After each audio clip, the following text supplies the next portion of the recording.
Happy Time Zones! It's your bird, Haven the Raven, and welcome back to Dark Souls 2 Ladle Only. Me doing this should be all the hints you need to the fact that I cleared out Sir Alone's run back.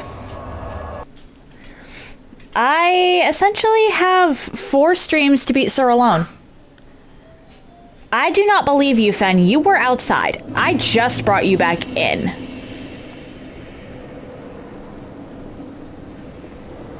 I do not believe you, Fenrir. Full disclosure here, I have not fought Sir Alone in what very well may be a year, so don't expect this to go quickly. Why is my headphones being weird? Let us hope that this does not continue. Because they just cut out like 4 times.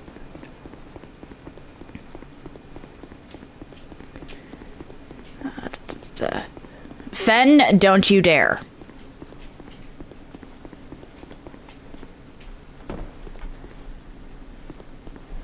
I love this dog.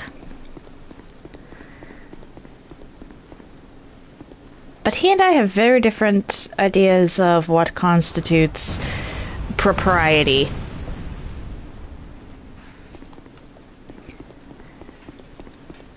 Okay, I do not really remember Sir Alone's moveset at all, so this is going to be interesting, to say the least.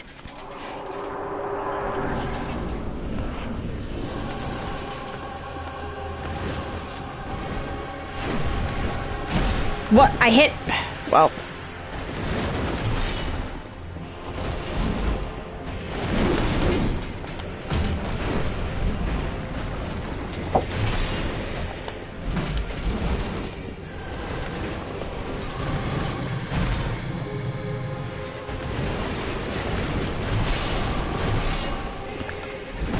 Sir Alone is actually much less punishing on Estes than Life Gem.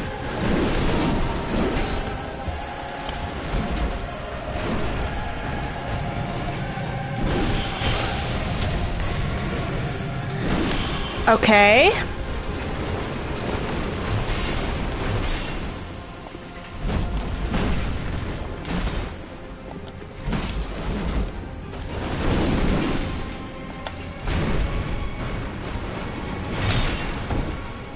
Once again, I did hit dodge, I swear.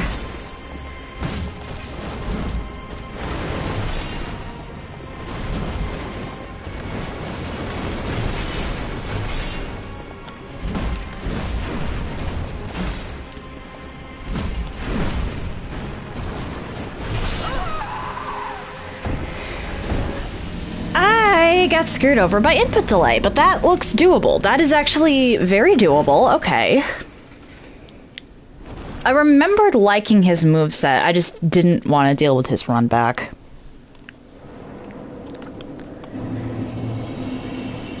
And honestly, I'm doing more damage than I thought I was going to be.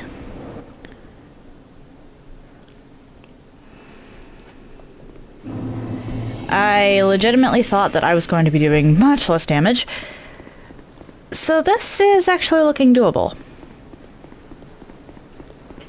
I don't know what exactly the timer is for this, but it does look relatively doable with how much I was chunking his health.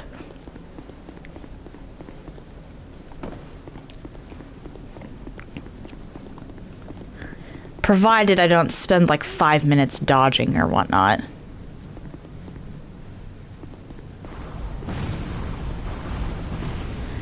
As you can see, I did not clear out the toad.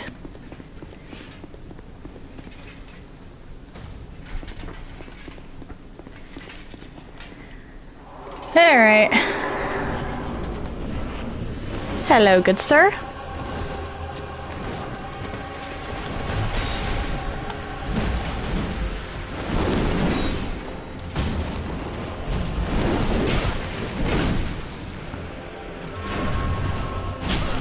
I hit...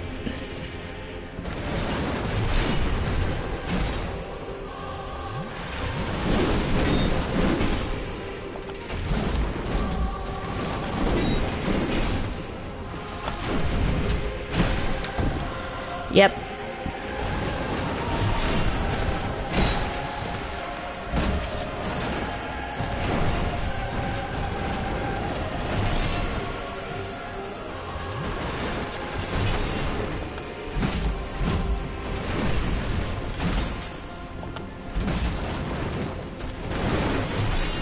As long as I can do consistent damage, I should be fine. I'm not gonna pretend I know why my character is sometimes slower.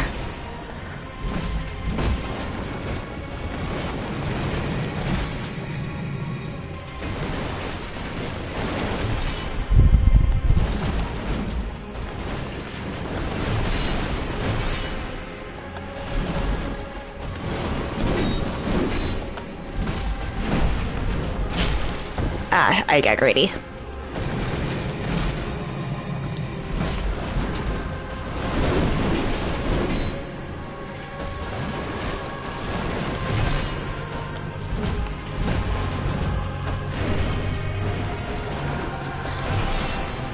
Nice try.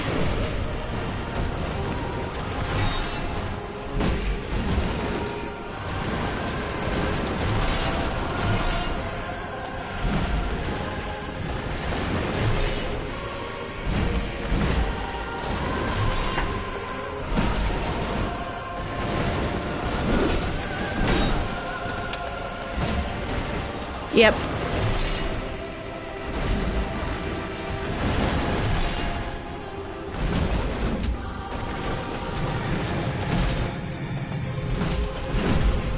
Okay, okay.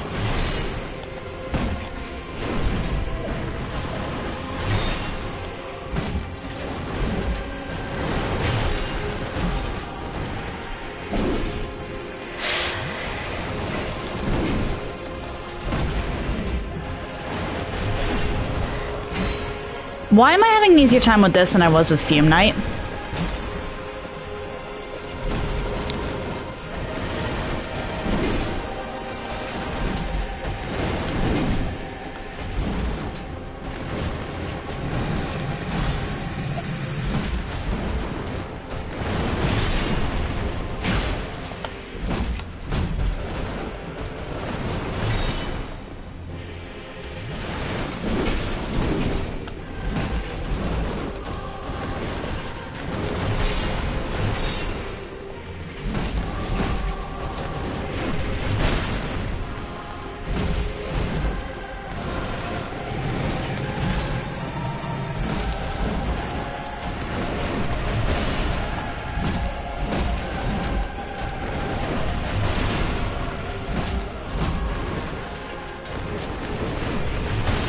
What?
Okay, I don't know what happened with my lock on there.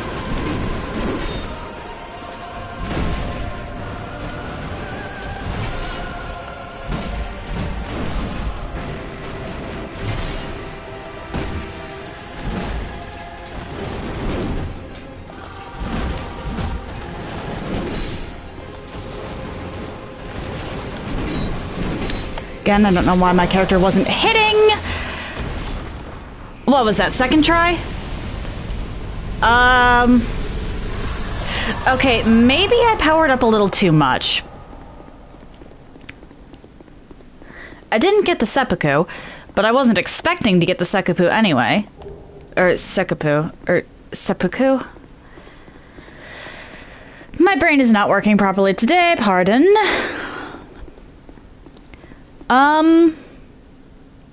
Fuck, what am I gonna be doing the rest of the day? I was legitimately expecting to be stuck on him for several hours. Oh, Mussy, hello, how you doing? Not sure when exactly you came in, but, we have a slight issue.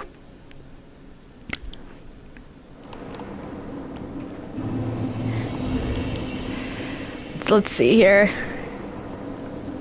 Just now with the giant person? Yeah, that was the last boss I was actually intending on tackling this run before ending it. But it is not even 10 minutes into the stream if you account for my usual we wait time. So I have to figure out something else we're doing. Bearer of the until. I was legitimately expecting to be stuck on that boss for the remainder of today, at the very least. Possibly to...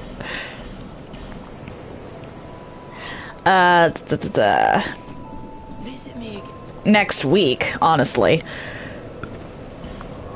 So, I guess we're going around and collecting all of Nadalia's fragments. Yeah. There's no reason to, really, but...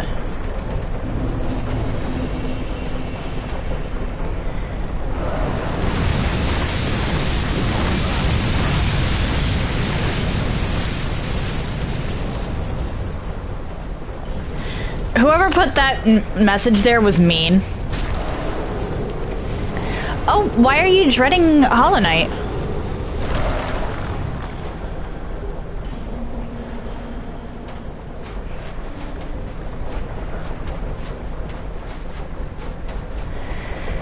How many fragments do I have, even?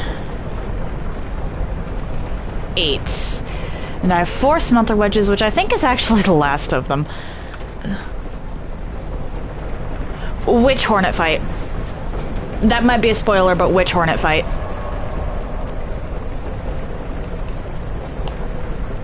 The first. Okay,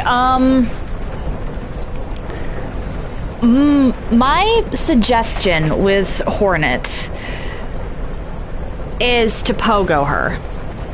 You just started playing last week?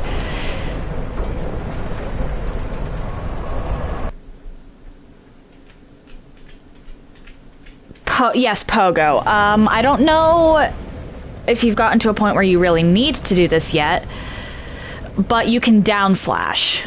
Like, when you're in the air, you can down slash, and if you do that, you will... Okay, so I got that one. Yeah, you'll stay in the air, and that has... Yeah, if you pogo her, most of her attacks... Like, obviously, if she does that thread spell... Like, you don't just stay away, the one where it's all around her, stay away from that. But everything else, you can pogo. And you can also, if you're on the exact opposite side of the arena when she throws her needle, you can heal on that. If you do end up getting hit.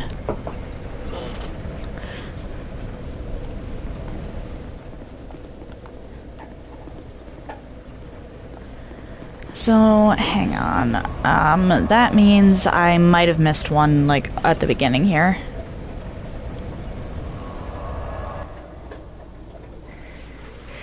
Yeah, there's not really anything I can do to help with that. You just gotta learn the spacing, but, yeah, you can pogo most of her attacks, and those you can't, you can actually heal on.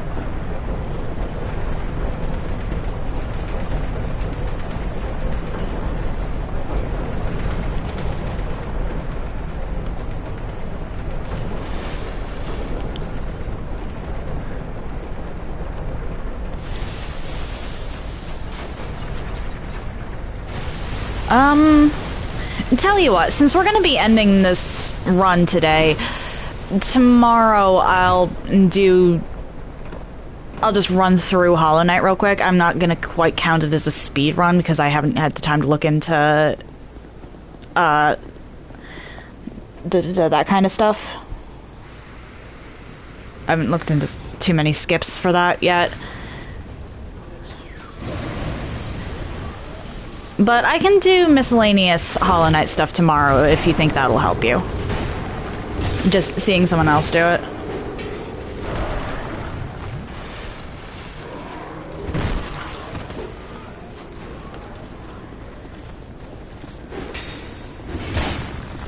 Okay, so that should be all of the upper Nadalias.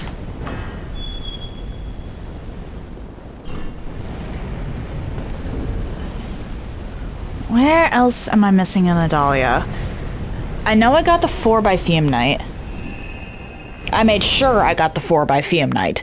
I saved pretty much all of my wedges for that specifically. Oh, wait, I know where there's a couple I didn't get. At least 2. Down near the foyer.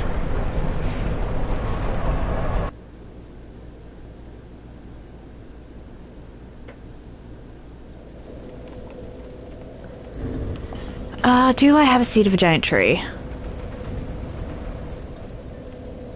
No. Okay, I should actually go get one of those because that makes getting this next one way easier. Don't mind the 22 in the corner there.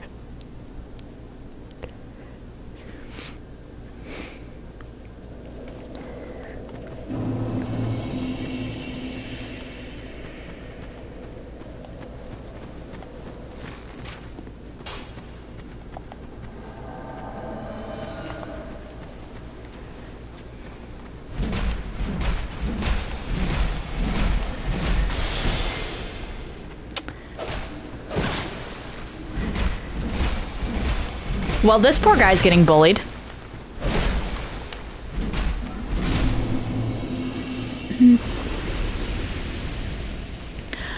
Oh, yes. I didn't actually watch all of them because I was asleep or trying to sleep when most of them got sent. But I did see the Raven playing in the snow, and that was adorable.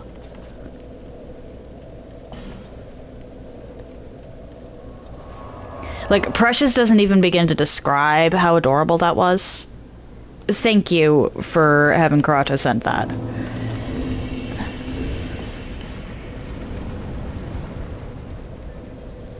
Alright, and I now have a seed of a giant tree.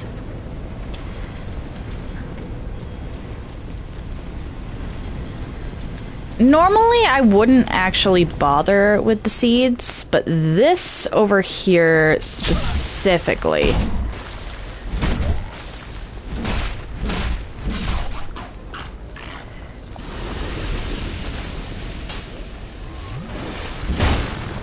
There's an enemy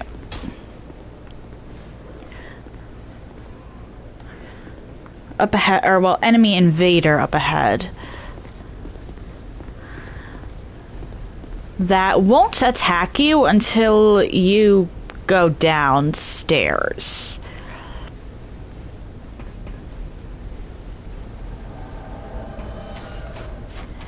And then it decides...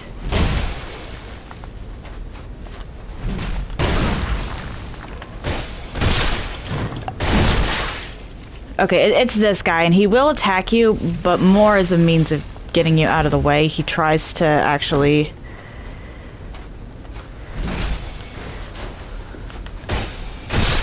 lure you downstairs first.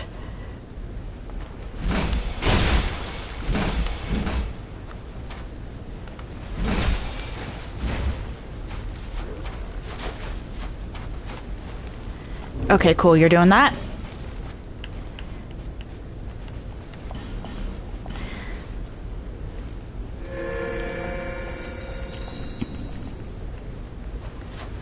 And now I'm free to get this chest. Aw, you shared your lunch with a crow. That's so sweet.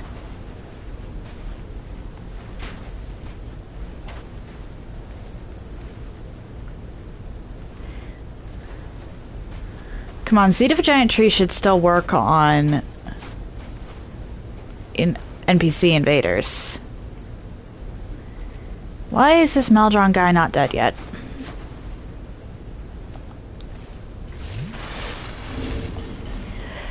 Don't tell me I wasted my seed. Which is certainly a sentence.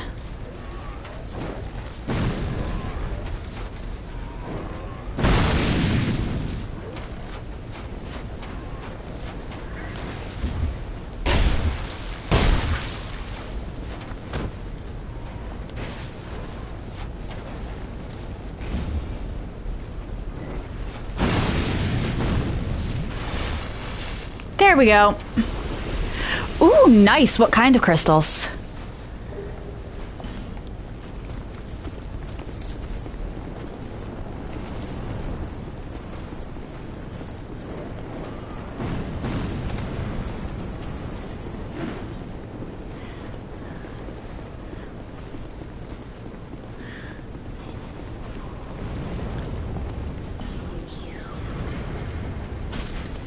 And your darkness revives everything in this area, so I definitely need you gone.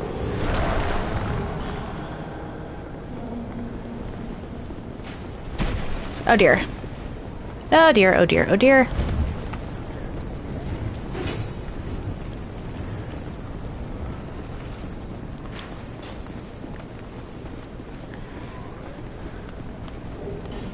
Silver Talisman, neat. I am fleeing. Nothing else there really interests me. I'm just collecting the last pieces of Nadalia because why not? The issue here being there's one Nadalia fragment I don't remember where it is. So that's going to be fun to track down.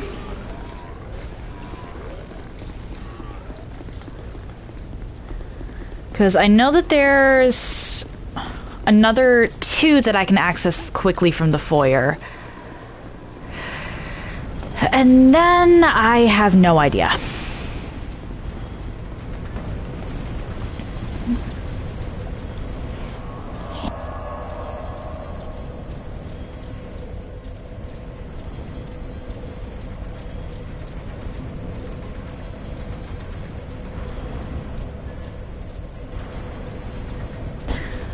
Ooh, Multifite and Moss Agate. Nice. I've heard of those other ones, but I must admit that I don't know precisely what they do.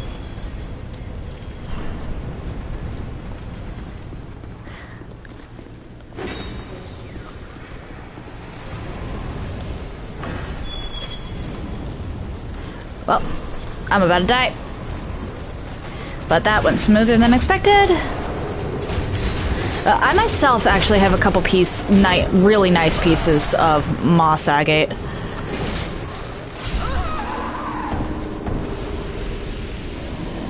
I've got this one that's like a tiny pebble, and then I have one that's carved in the shape of a tortoise and another that's carved in the shape of a hare. And I actually really like the hare-shaped one. I don't think there's an Nadalia down there. Oh, Punkosi! Hello! Thank you so much for the lurk.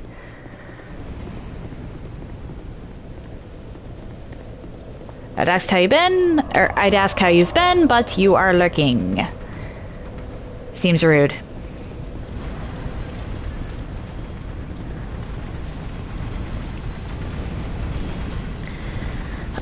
Okay, so I know for a fact that one of the Nadalia fragments oh, wait, that might be the last Nadalia fragment. When did... Huh.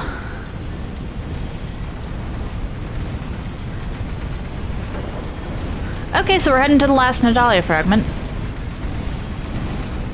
Cool.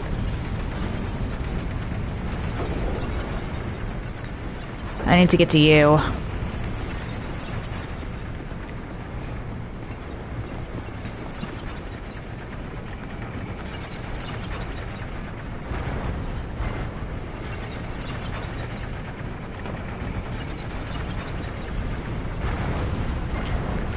I'm not going to pretend I know why this shaft goes that way, but whatever.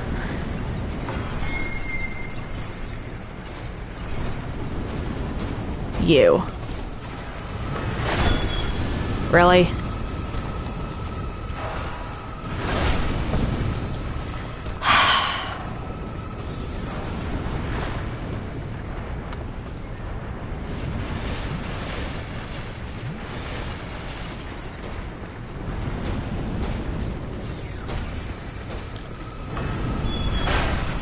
There we go.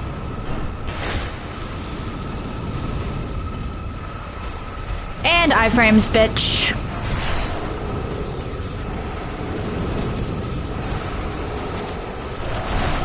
Ah! I was trying to avoid getting knocked off the ledge and rolled off the ledge instead. I'm doing better than I was, Pinkozy. Thank you for asking. Glad to, well, I hope the tired passes.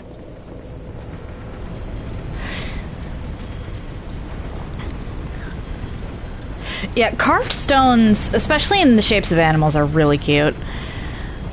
Yeah, Moldavite is hard to get your hands on, I hear. Because it's like, it's a specific type of volcanic glass found only in a specific region of, because there's all, it's not volcanic glass, it's meteor glass.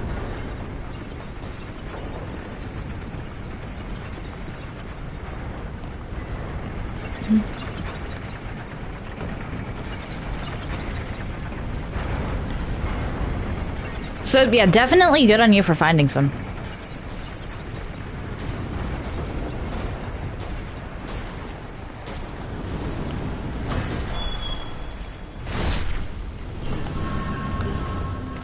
There we go.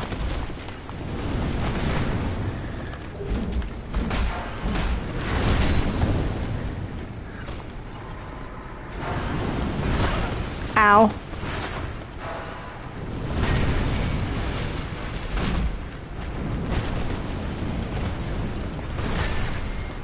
Nice. Hey!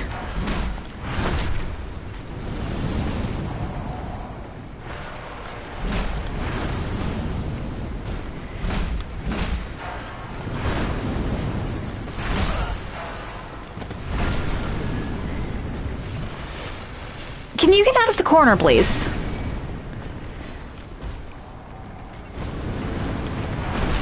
Oh dear.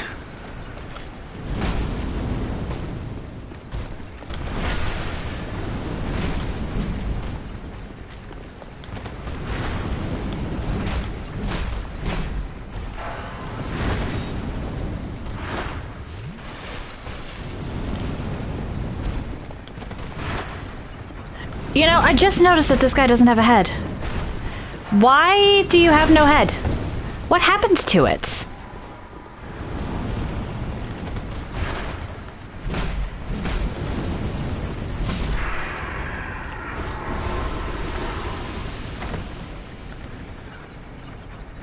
I figured I would have triggered a mimic during this fight. Why am I still wearing the Covenant Silver Serpent ring? How long has that been on me? Oh no! All that does is increase souls gained, so I was walking into fights with debuffs.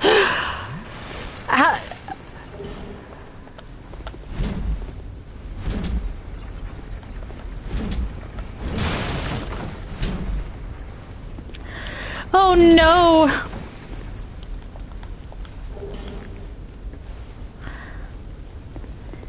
I was actually wandering into fights, boss fights, with a debuff because I was... Well, that explains why I was dying so quickly.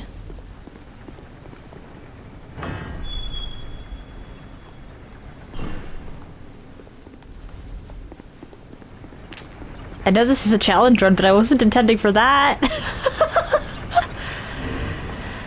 Okay, I have a couple options from here. Because now that I have the true soul of Nadalia, where am I going from here? I refuse to do Frigid Outskirts, just straight up. Enshrouded. No, I have not. I also honestly do not know if I've even heard of that game.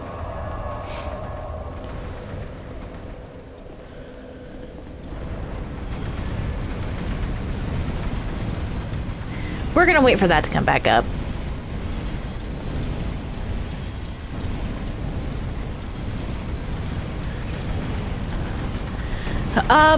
Actually, Mossy, have you played this game before? Because I know you didn't recognize Sir Alone, but... Okay, I'll look into it.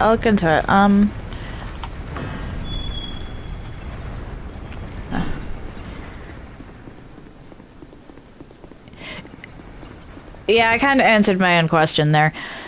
But, this is one of the DLCs. The DLCs in this game are important because they actually unlock an alternate ending if you complete them all.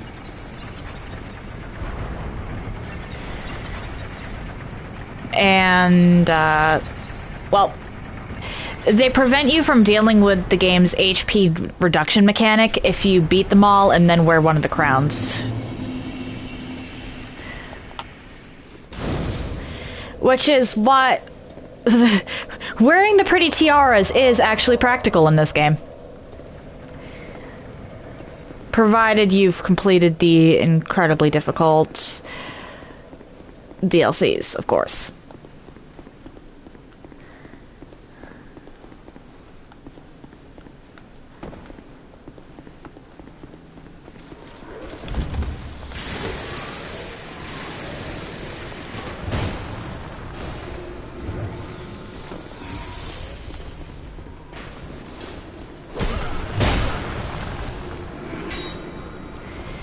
I think I've been tranquil walked. Not exactly, but it was close enough.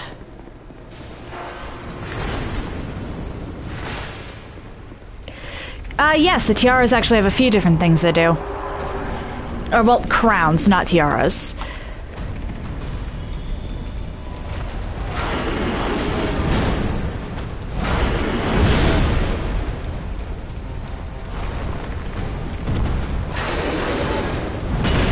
Ow.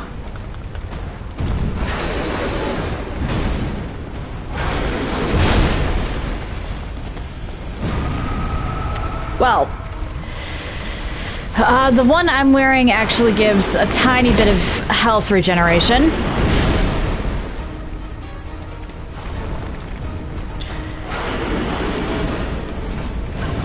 Oh dear. There's... oh, and the ads.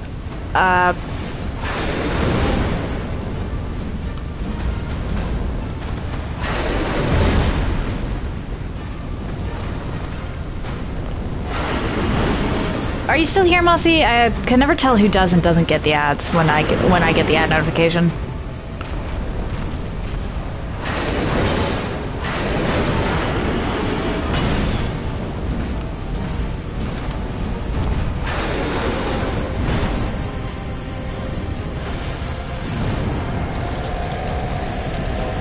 You have turbo. Okay, fair enough, fair enough.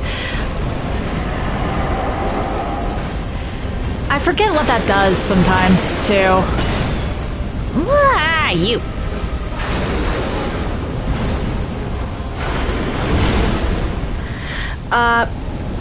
So the crown I'm wearing gives a small amount of health regeneration. Not anything game-breaking or anything, but enough to live hits every now and then.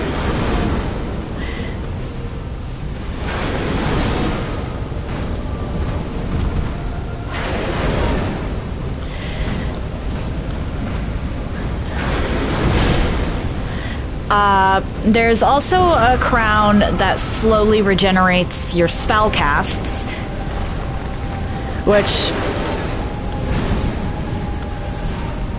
is honestly kind of broken.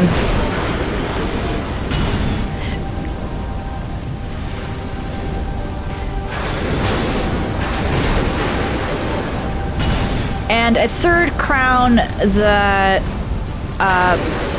messes around with your stat spread. I think it gives you a +1 buff to a few of them.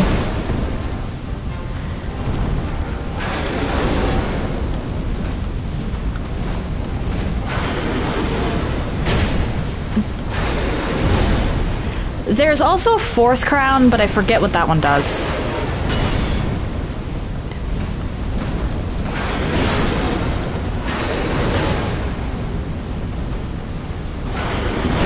Oh dear.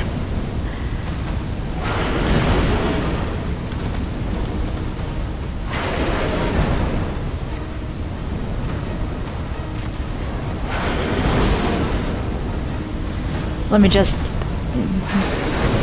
dodge a bit to get my health back up.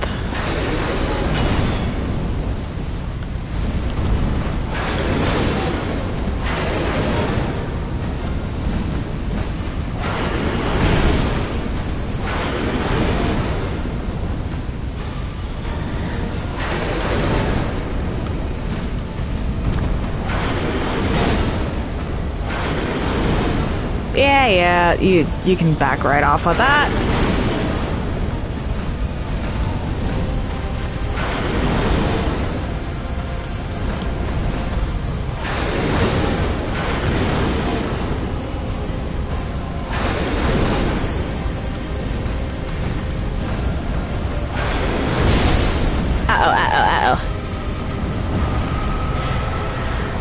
Okay, I thought I was gonna get exploded there.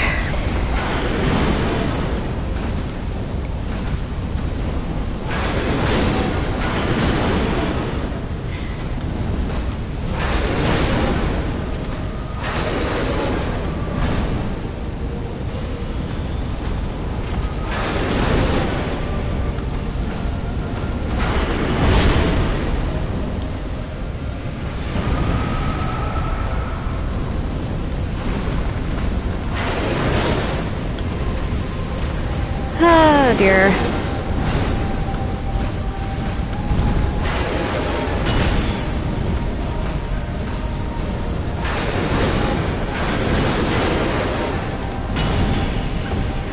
That is not good.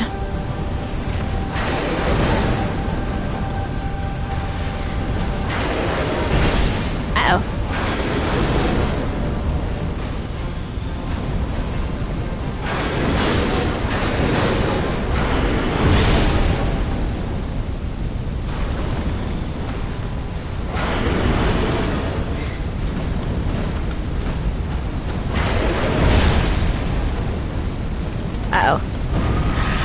Okay, did not get exploded.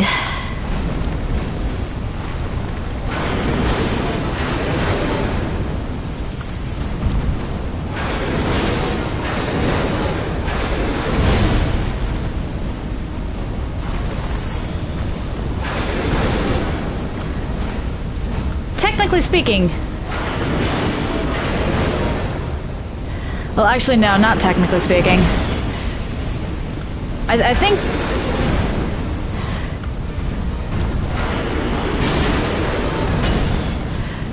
I think this boss is actually giving me more trouble than Sir Alone did. Which, honestly, isn't all that surprising when you factor in the rather annoying fact that keeping close to this thing actually does damage to you. Like, this guy has a damaging aura.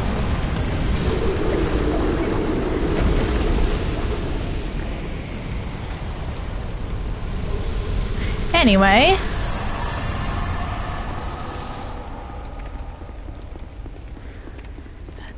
there are now only 4 bosses in this game I have not beaten. 2 of which I really don't want to go after, but I might end up having to go after if only to make this a little more interesting.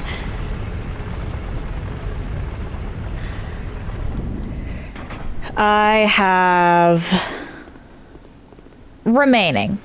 I have the boss at the end of the Frigid Outskirts, which I really don't want to do. I don't even think I got the key for Frigid Outskirts. The gank squad in Shulva, and then Endgame. That's all I've got left. I was legitimately expecting Sir Alone to take me longer.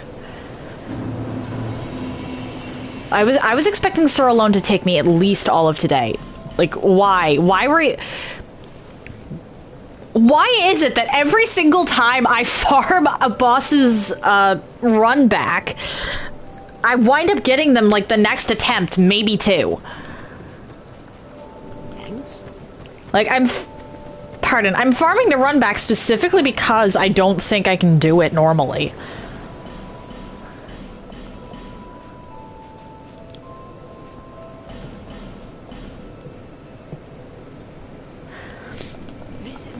And then here's the game proving me wrong. But what does the fourth crown do? I think it's just King's Crown.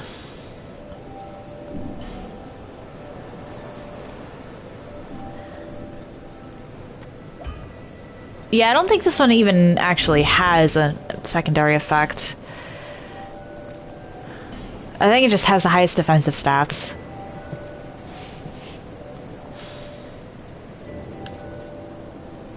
Huh.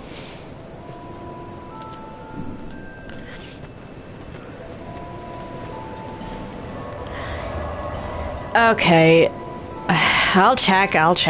Did I get the key to unlock Frigid Outskirts?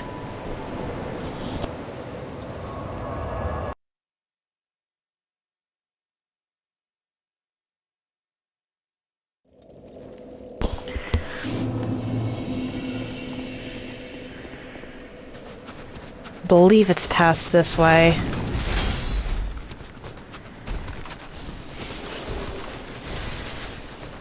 If I didn't get it, then I think I know exactly where it is, but I could also be very wrong. That has been known to happen on occasion. And by on occasion, I mean all the time. Okay, you... Stop following me.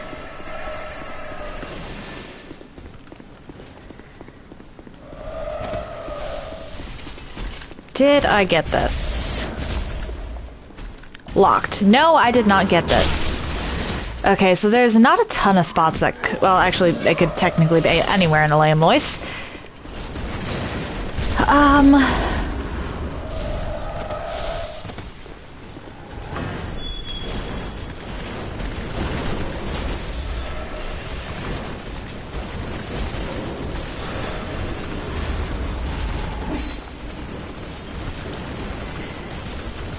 One of these is a mimic and I don't care. Come on, let me just... There we go.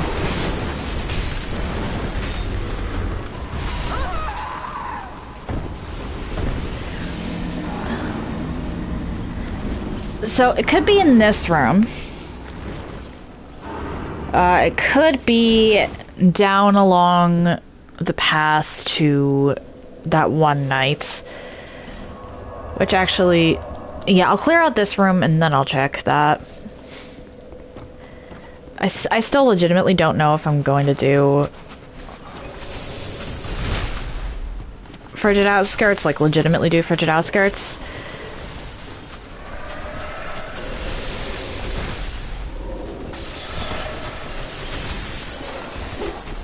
But I can at least check the key and get the bonfire.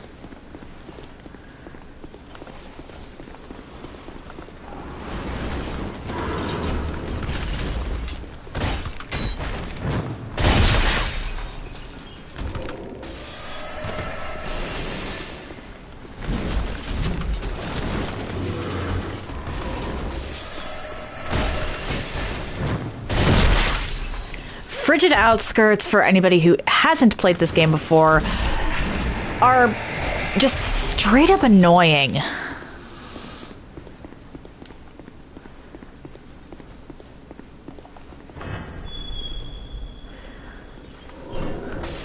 Like, there's no other way to describe them, really.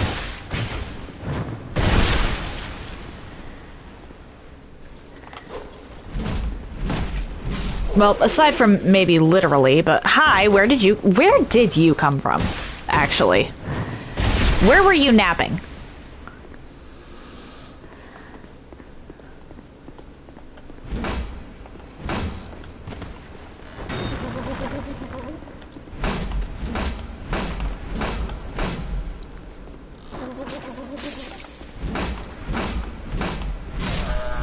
Goodbye.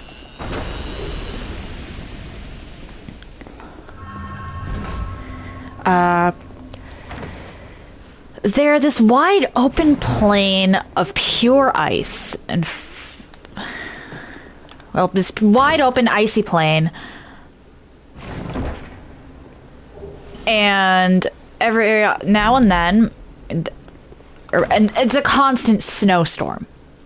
Every now and then the snowstorm will subside so you can actually see where you are, which would be an okay mechanic on its own. You just have to learn the routing. But then on top of that, there's reindeer that spawn in. Or, I forget what they're actually called. But if you ever hear anybody complain about horses or reindeer in Dark Souls 2, they're talking about frigid outskirts. It is that bad. So I'm not terrible. I don't like going through there, especially not for a mid-boss. Like, if the boss was exceptional, then yes, I'd be going through frigid outskirts all the time.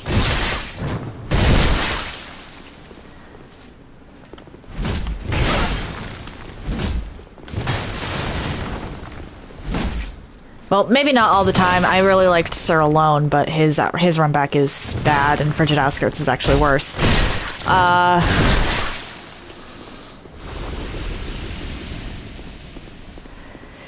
But yeah, it is a terrible run back for an okay at best boss. That's a reskin of a boss fought earlier in this very DLC, by the way.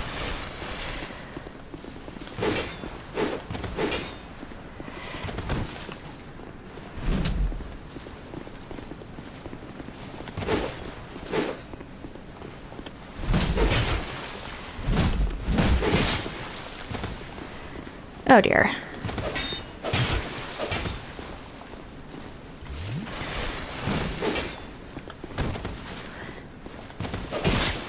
What is that latency with an enemy that's not even on Wi-Fi?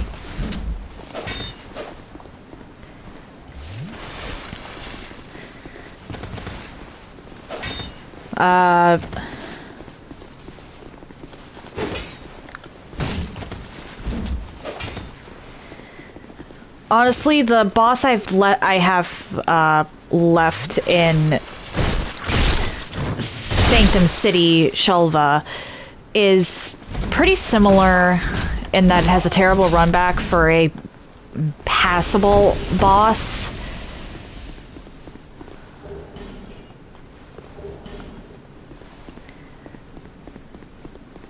Which is why I don't tend to do those very often. I tend to do I actually tend to do Smelter Demon more than Sir alone.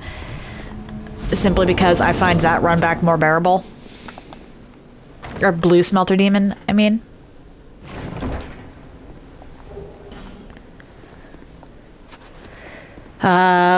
Which you, considering my performance versus both of them today, you really wouldn't expect Blue Smelter Demon to be the one that I fight more often.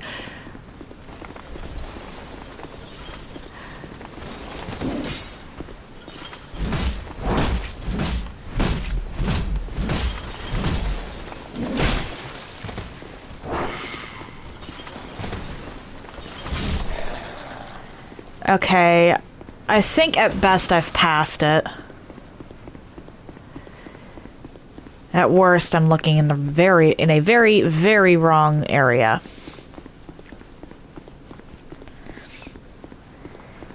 Where is this key?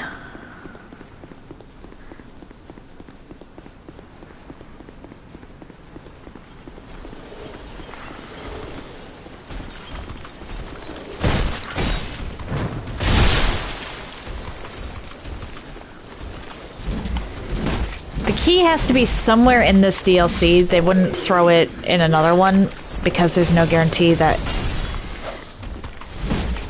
someone has all of them. You can backstab these ones? Since when can you backstab those ones? I don't think I've ever gotten the backstab on one of those. So, since when is that a possibility? Am I just that bad at this game?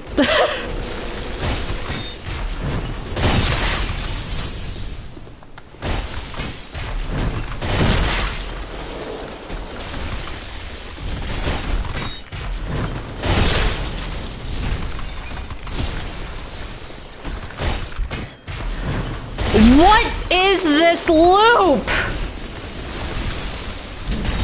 Okay.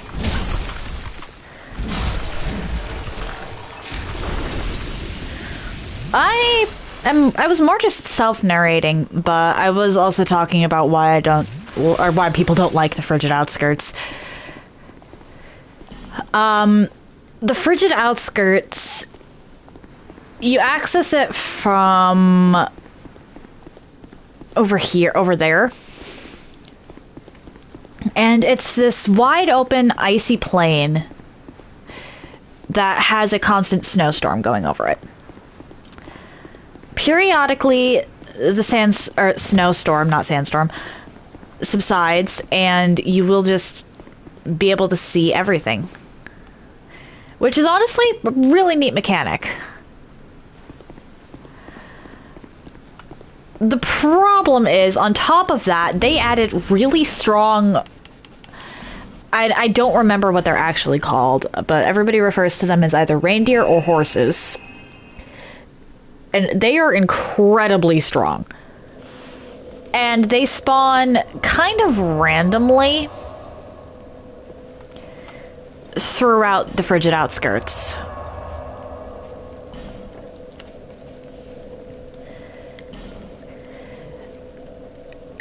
And at the end of the Frigid Outskirts is a reskinned duo boss.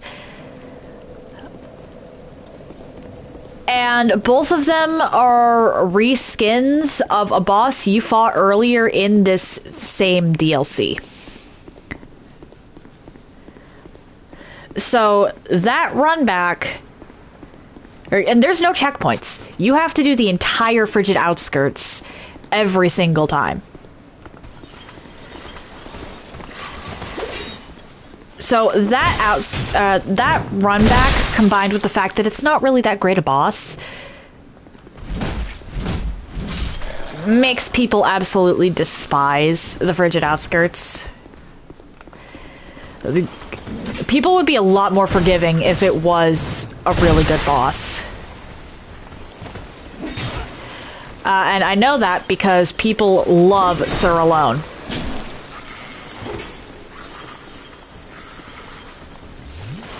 And while the Sur Alone run back isn't quite as bad as Frigid Outskirts,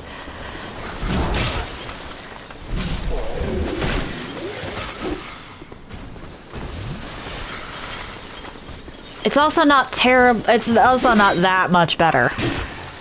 But Sur Alone himself is a lot more enjoyable to fight than the reskin. And honestly, I'd be more forgiving of a reskinned boss at the end of a bad run back if it wasn't literally the first boss we fight in this very DLC. Like, I'm not even joking. This right here was the arena for the boss that the Frigid Outskirts boss is the reskin of. I have not left the area.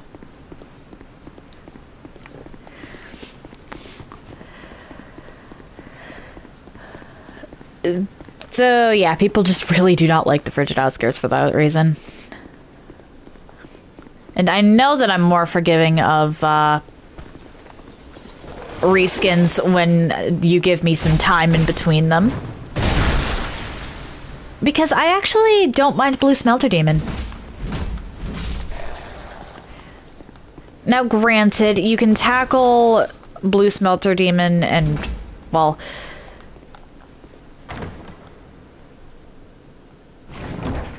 in general, actually, you can tackle Brim Tower fairly early.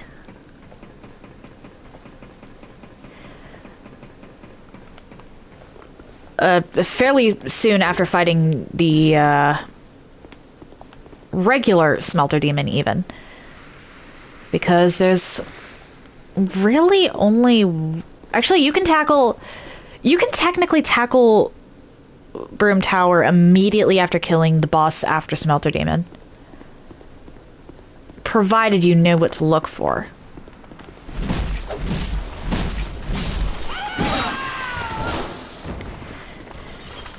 However, because it's a DLC area, most people are going to wait until endgame, because DLCs in Dark Souls games are absolutely brutal.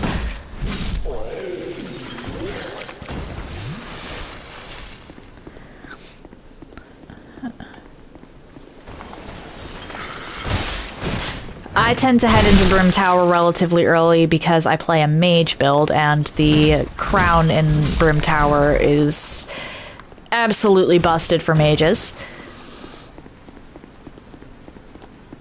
But that's technically not what you're supposed to do.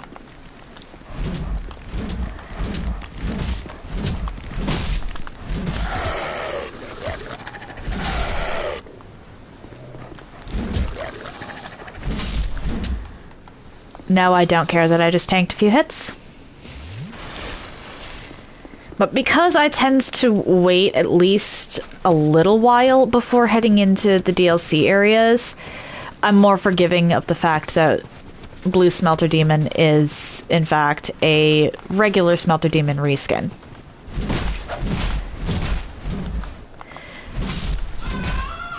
With a different damage type, actually, so people aren't quite as likely...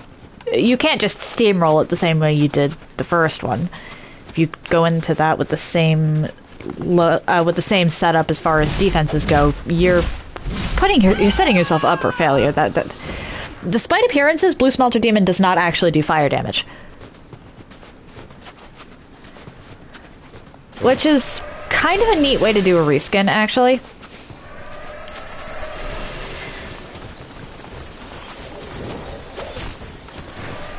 Just make it slightly different.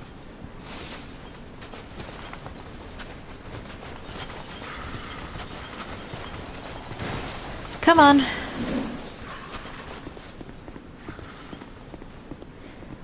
I know better than to fight all of you at once. Why am I so white? Soup, how much snow did you get covered in?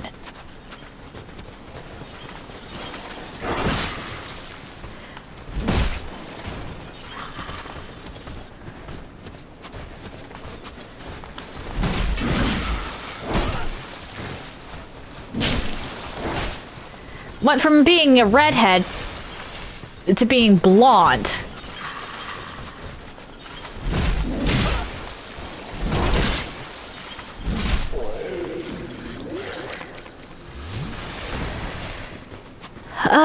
Where's the other one? Because there were two of you over here.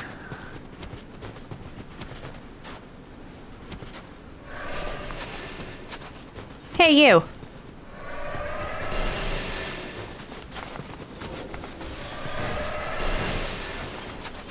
Yes, you. Come on. Get over here. Ow. Hey. Come on.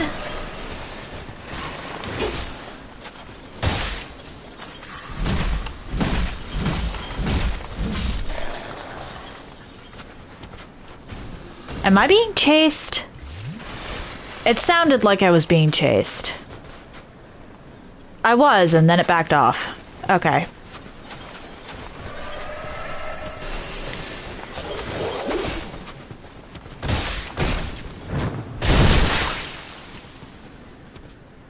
Stand up. I get the feeling that the key is behind the covetous reskin. I try to avoid frigid outskirts, but I think I wind up with the key regardless most of the time. And the only thing, aside from my loot goblin tendencies, the only major thing I can think of where they would hide that key, they could, it's FromSoft, they could have hid it somewhere random. But covetous reskin sort of makes sense. Which also means dealing with that one NPC.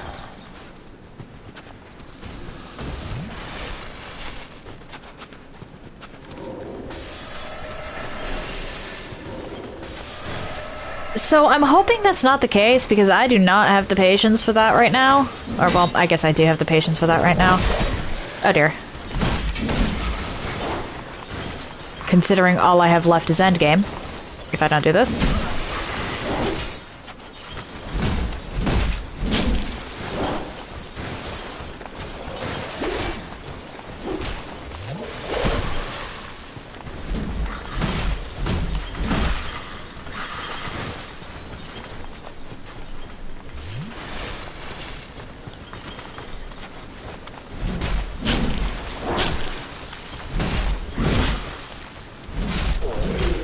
Cool. Get back here. I need to backstab you.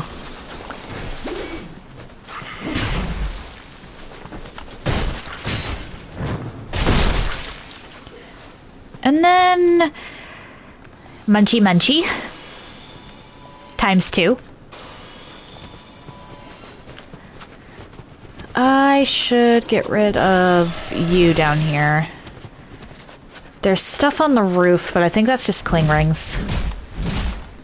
Or clutch rings.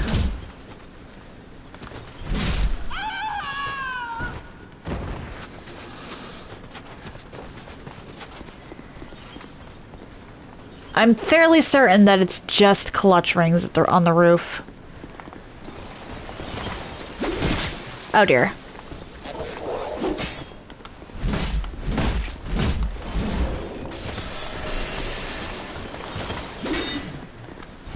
But still worth Hi! Where did...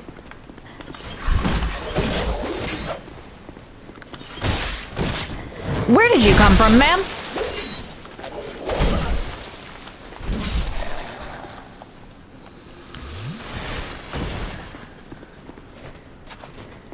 But I am a loot goblin, and loot goblin wants loot.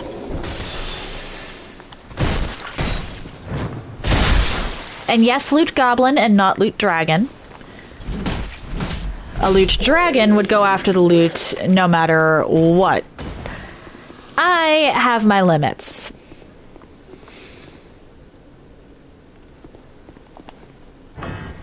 I think I can sneak through here.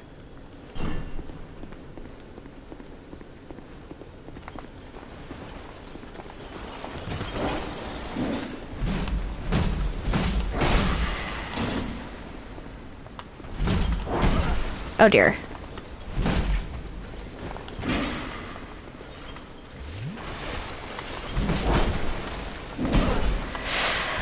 I'm gonna get hit no matter what with these two right here. I can kind of... Yeah, I can work my way around you. And then Munchy Munchy.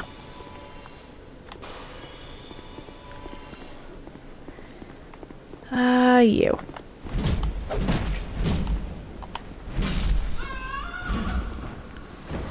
I can't remember if you follow me up the stairs, and I'm not taking that risk right now. I have no Estus. The last thing I need is...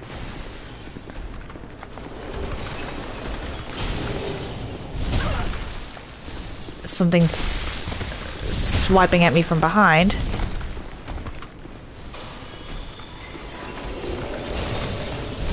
Like, I appreciate what they did with the life gems, really, but,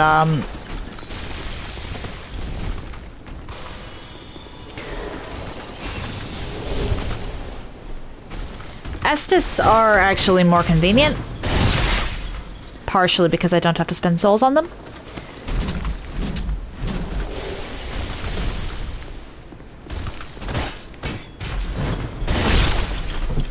Perish.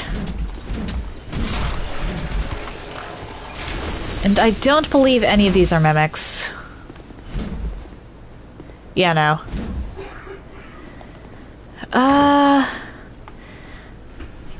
This one has a lot of death around it, though. Divine Blessing. Okay. I would be more excited for that if I didn't have an infinite grind spot. Twin Blade. And Soul Vessel. Okay.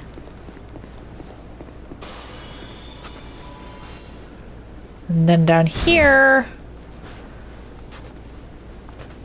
Okay, here is the clutch ring. I think it's Dark Clutch. Monastery Charm. No.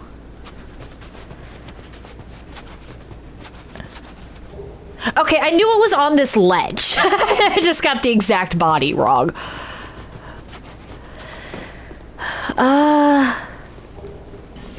Mine.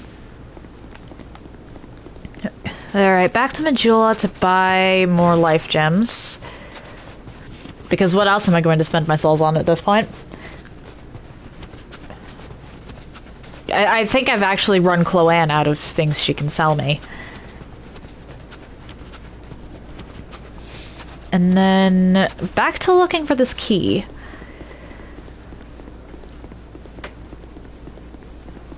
I don't think endgame is actually going to take me that long. But just to be safe, I'll actually go do endgame around the 2-hour mark. Might end up being a shorter stream today, because I don't really plan to load this file back up after I beat it. But oh well. I want to at least unlock the 2 worst bosses in this game. That way, if I'm feeling particularly masochistic, I can go and actually fight them. I say particularly masochistic, but in some ways, the Ladle run has actually been easier than how I normally play. Which is wild. I can't tell if it's a skill issue on my part, or, well... or if I'm actually somewhat good at this game. Or the Ladles are actually just that good. A 6 of one, half a dozen of the other, I guess. Visit me again. Okay, so if it is Covetous Reskin, I should start from here.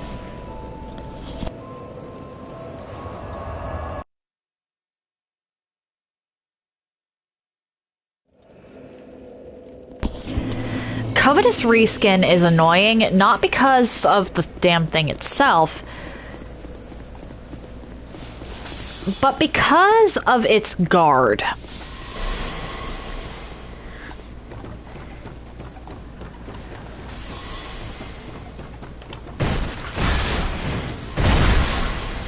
This guy right here.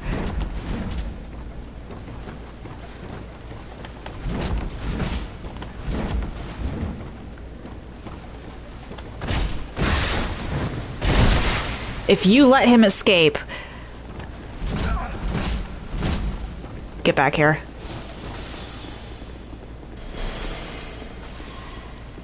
Damn it. Perhaps I should have taken out everything in the area before I fought or tried to go after that guy.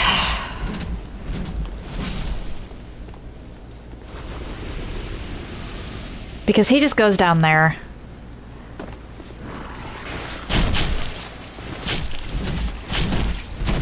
I'm not going to be able to take out the Covetous Reskin and the NPC at the same time. There's like no way that's going to be happening.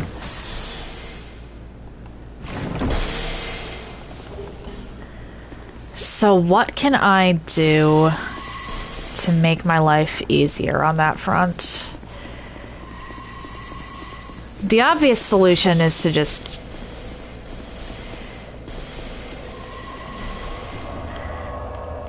kill all of the regular enemies, but will that work? Mr. Knight is fast.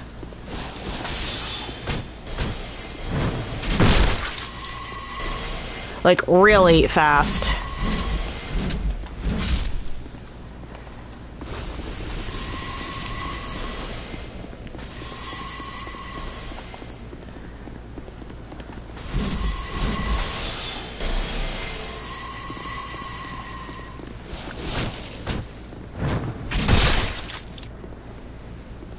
Come on.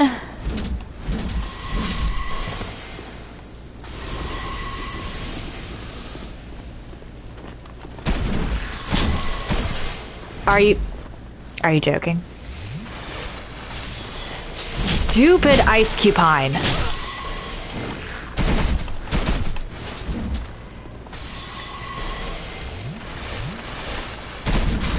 I'm not even joking when I say that these are the worst enemy in the game. Like, worst normal enemy.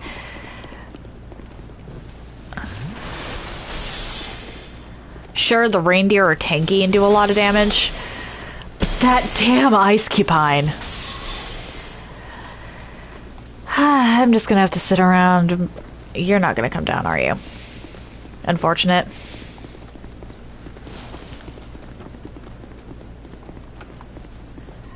I need to block Skippy over here into a corner so that he doesn't...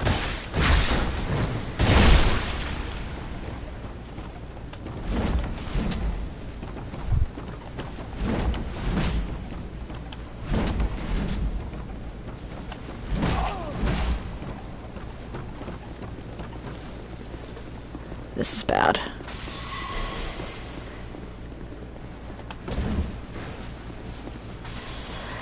Ah, damn it.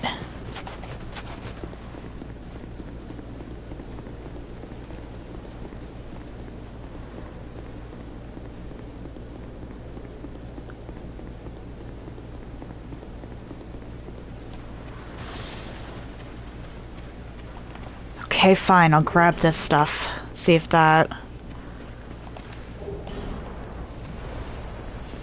Because, yeah, every single time, this bastard...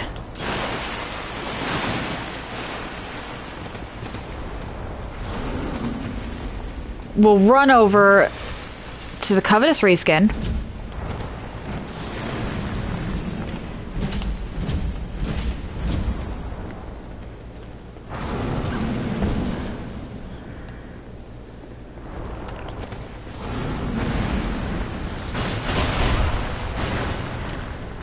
And then you have a duo fight on your hands.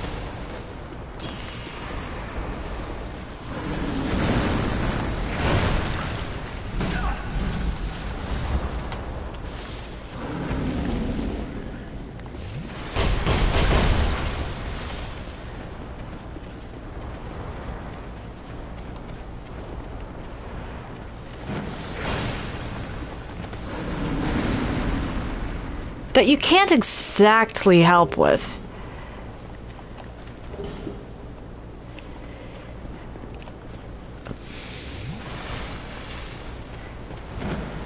But considering how annoying Frigid Outskirts is, these two seem like the perfect guardians.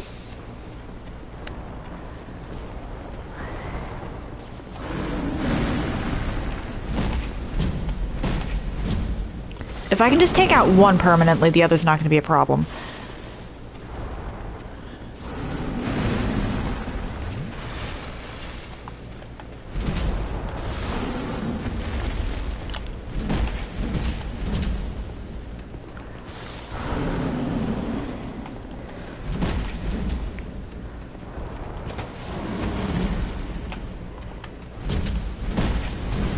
Oh dear, that's not good.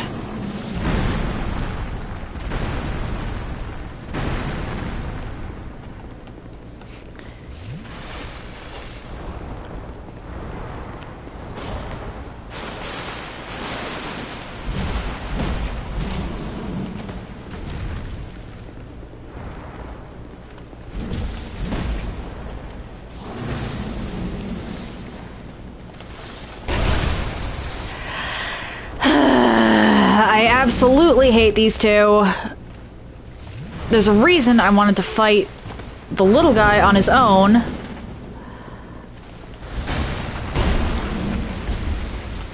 I'm dead. There's like no way I can recover from this.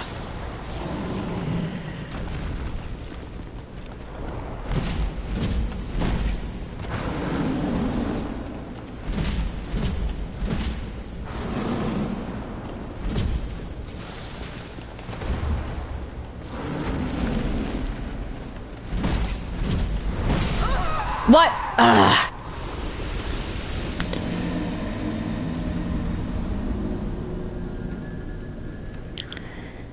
That NPC is one of the worst NPC invaders, and it's not even an invader in the series. I'm not joking.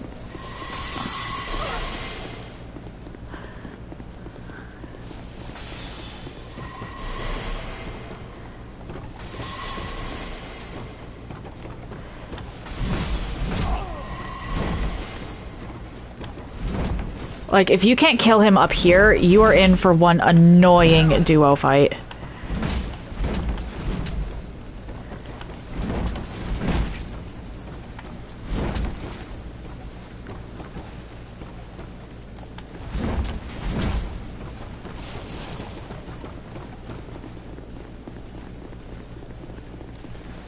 Damn you!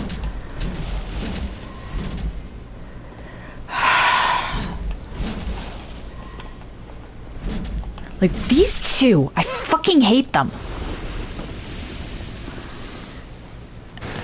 Actually, no, hate's not a strong enough word.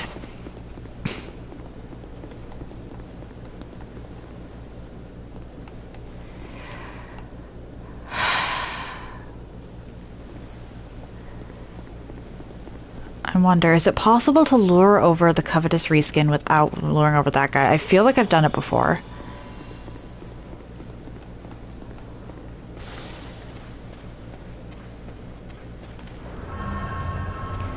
And I just have to be very careful.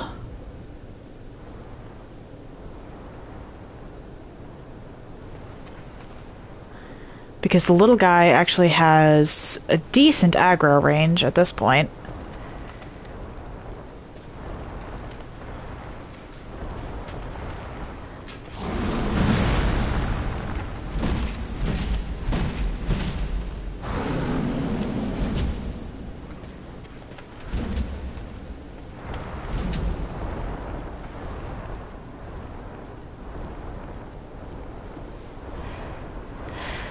Covetous reskin, what are you doing?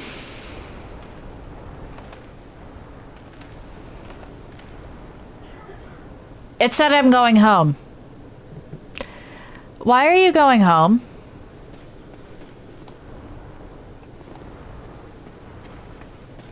Stop going home. I want to kill you.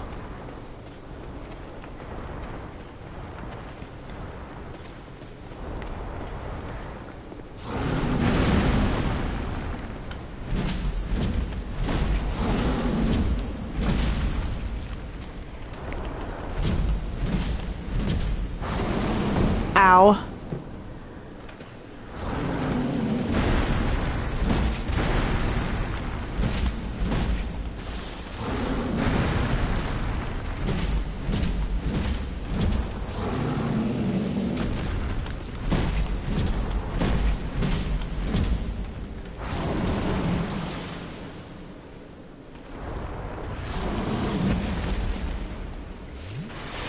Yeah, if you can get the covetous reskin on its own, it's not bad.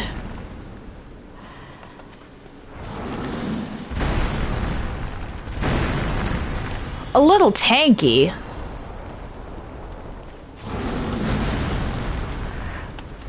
But honestly, if you're playing this game with ladles, you should be used to that.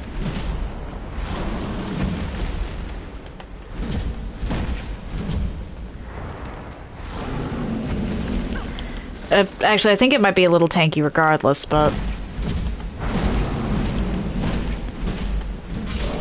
There we go.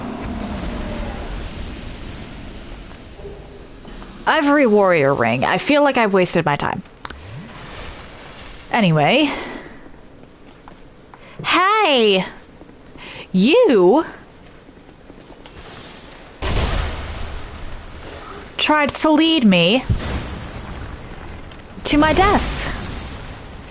Why can I not backstab you? What was that?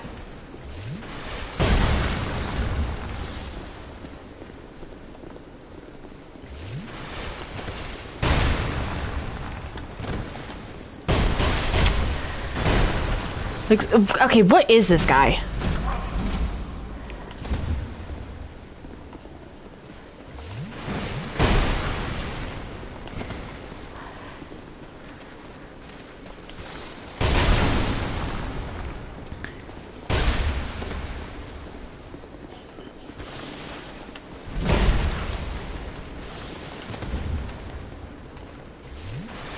Because his tracking is insane.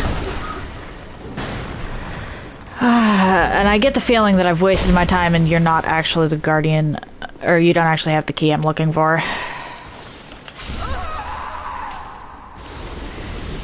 Bright side, though, you're alone now. You don't get reinforcements anymore.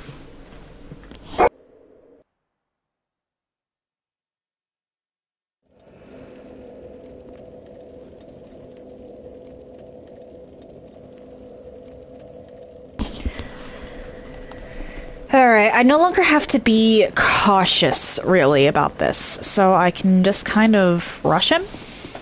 Or, well, I should still be cautious. Lack of caution will get you killed 10 times out of 10.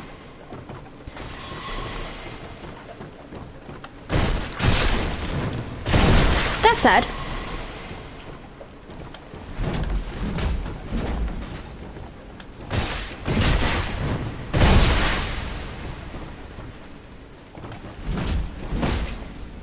Damn it, why do you...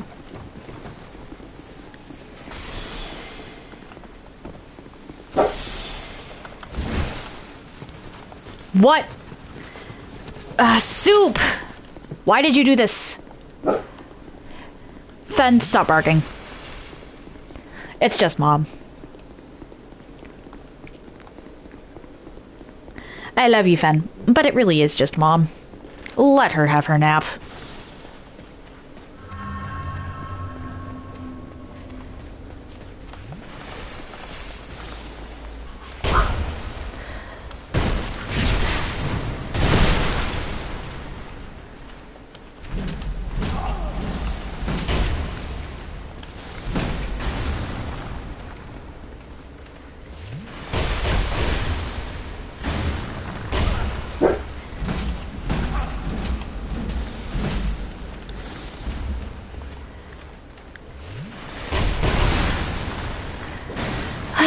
Fighting this guy while my dog is trying to just disrupt the peace of everybody is certainly something.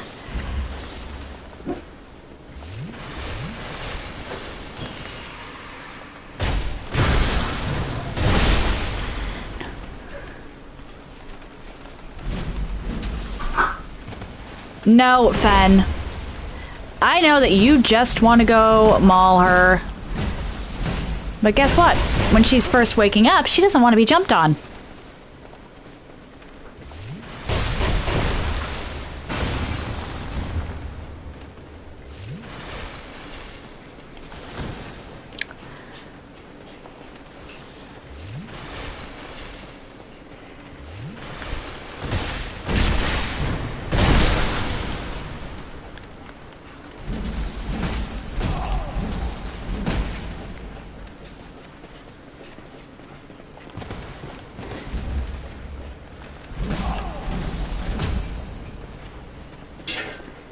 I love my dog, I really do.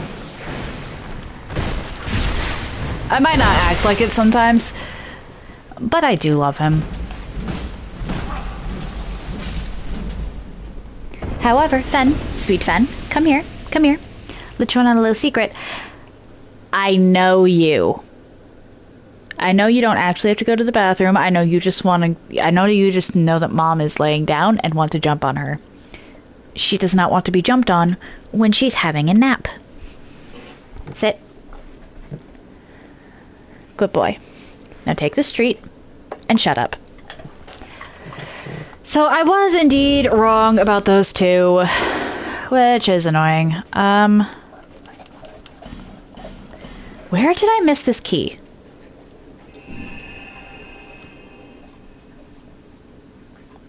Like, actually, where did I miss the key?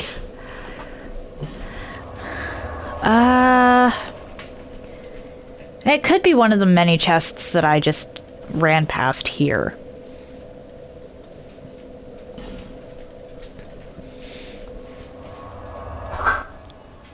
Fen. I know you don't actually have to go outside.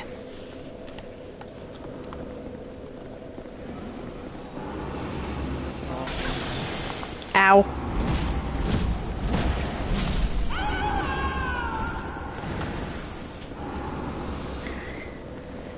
And then over here. I thought that was an enemy.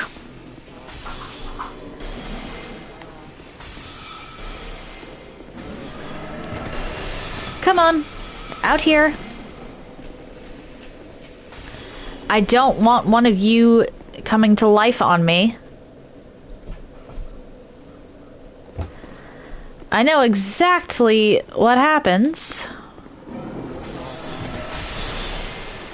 when these things come to life.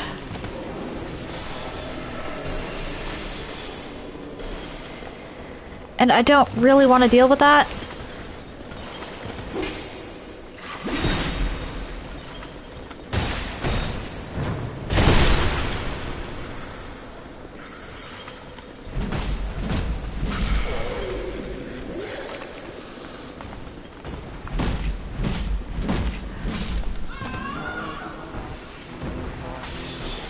Unfortunately, there's kind of no way to prevent it in some cases.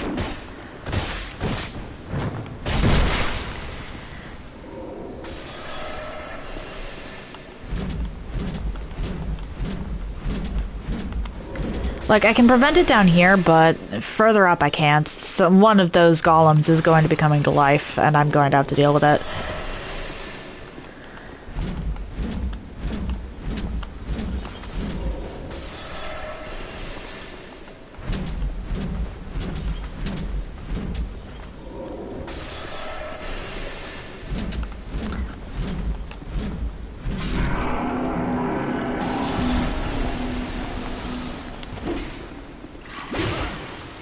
Oh dear.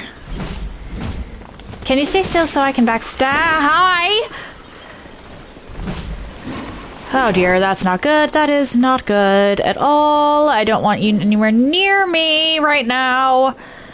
Or, well, not near me. I don't want you anywhere near that golem.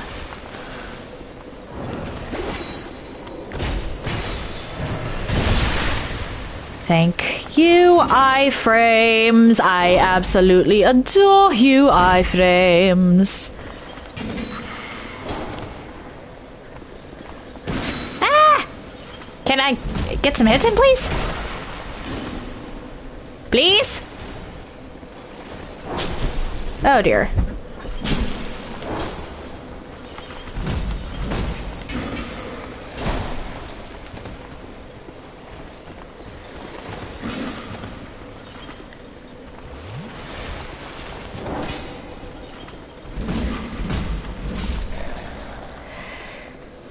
Okay, crisis semi-averted on that front.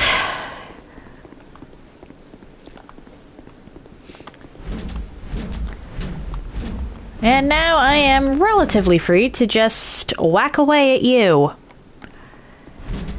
One of these chests is in fact a mimic, so I will have to deal with that.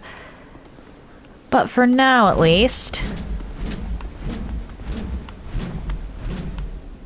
And I'm in trouble if it's not this area, the key that I'm missing.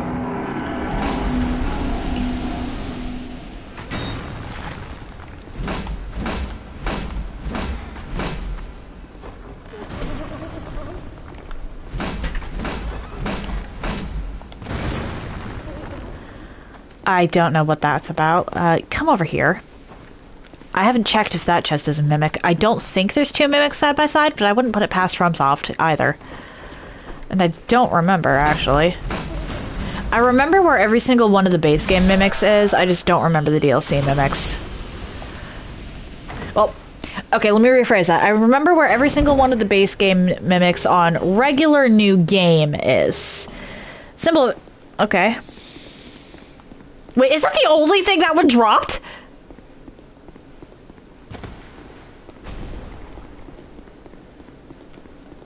Huh.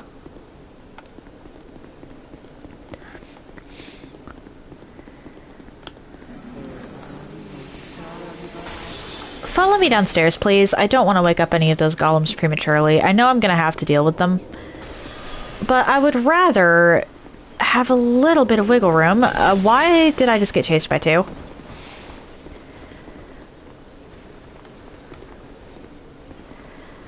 I know I can handle two at once, I just don't want to.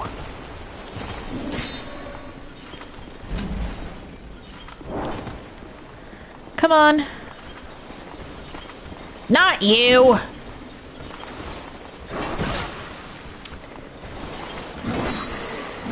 Okay, who's going to follow me out here? Because I know you're gonna have different aggro ranges.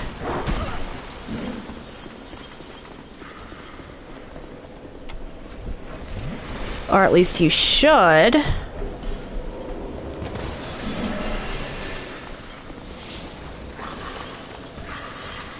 So who's following me out here?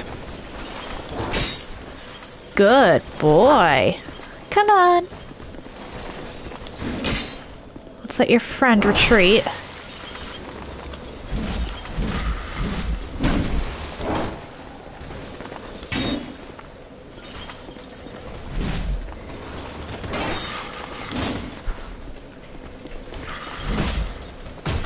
What?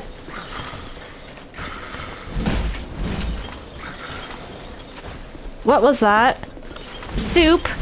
Soup, why do you do these things?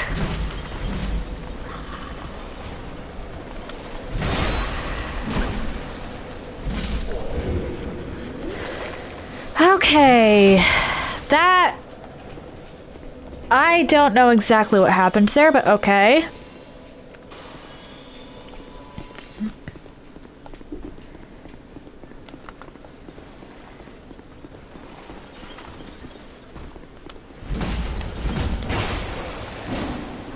Yeah, I just don't want to deal with the golems, really. I know I'm going to have to deal with a golem eventually, but I'd rather not deal with multiple at once. Which is a genuine possibility if I fight you up where you want me to fight you.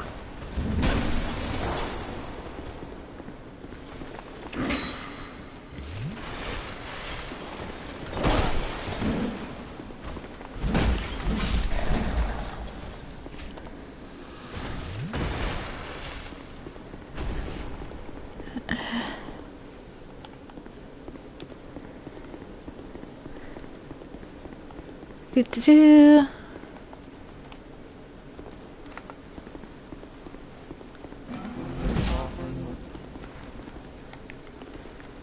Come on. Just let me bully you. Let's hope that's not close enough to trigger. Okay. Okay. I'm hoping that this only triggers one of you.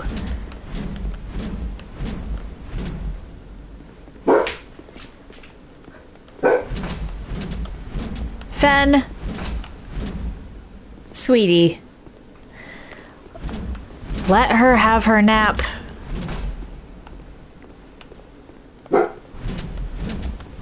Fenrir. You are not the only person in this house that gets to take naps. Cool, human effigy. Now, I need you to come all the way over here.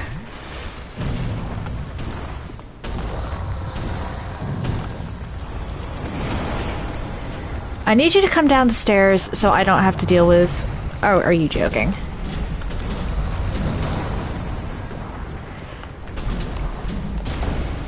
Ow.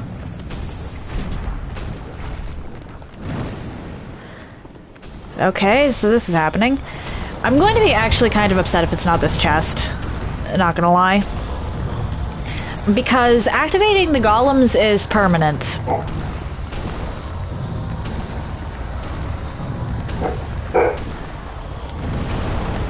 Fenrir, you are not the only individual in this house that is allowed to take naps. Fuck off.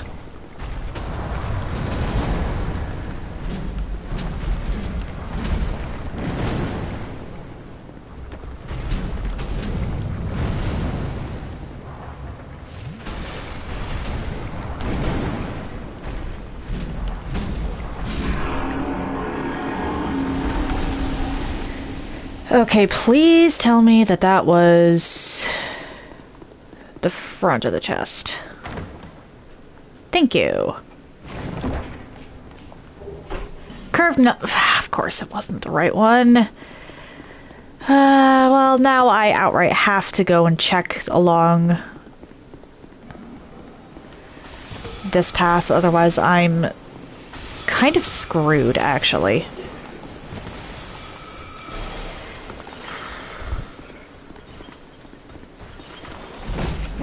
Oh dear.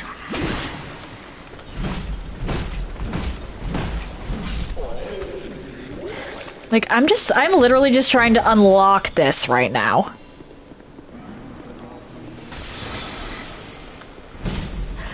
Shit. Nope, nope, nope. Either follow me or go. Just don't stand right in front of that thing so I hit it. Go away. Or so I hit you while trying to hit it. Because that's the last thing I need when I'm trying to be kind of thorough here. Why are you standing in such an inconvenient spot, lady? Move!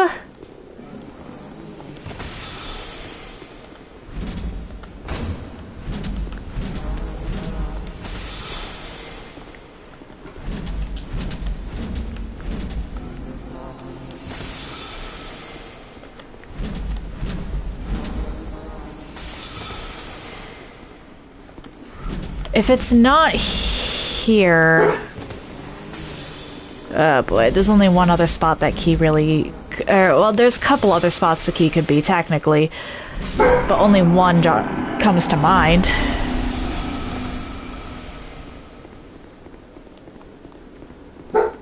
Fen, enough.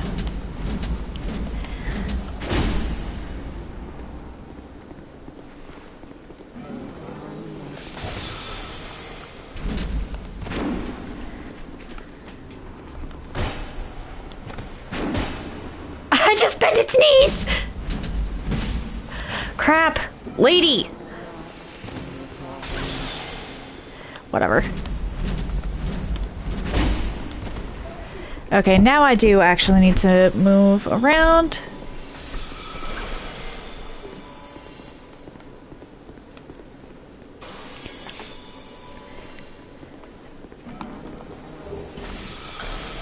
Human effigies are actually kind of useless to me right now, unless I go into New Game Plus, which I don't intend to.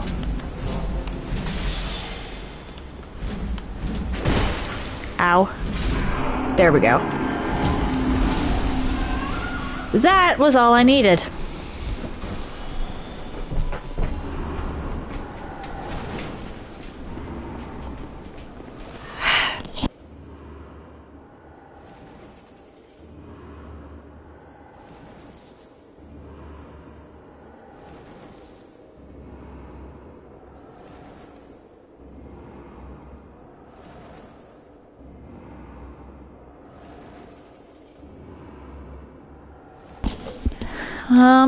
Let's see here. I think there's a couple of...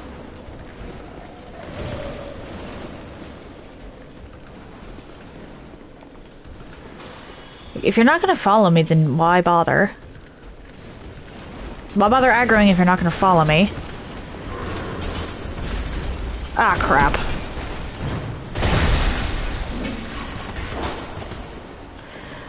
Did I get what was over here? I did not. Okay, can I? No. Fen...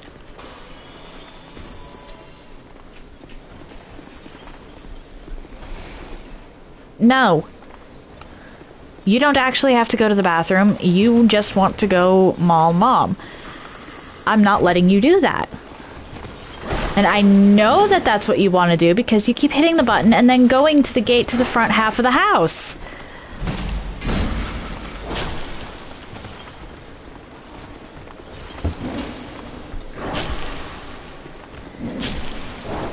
If I didn't know about your tendencies towards mauling people who are horizontal on the front couch, I might have fallen for that.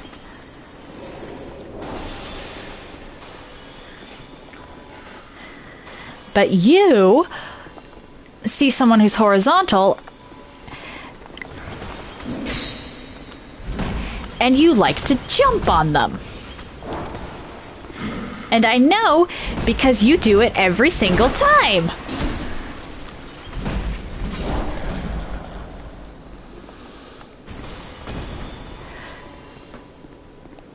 Does anyone else's dog like to do that?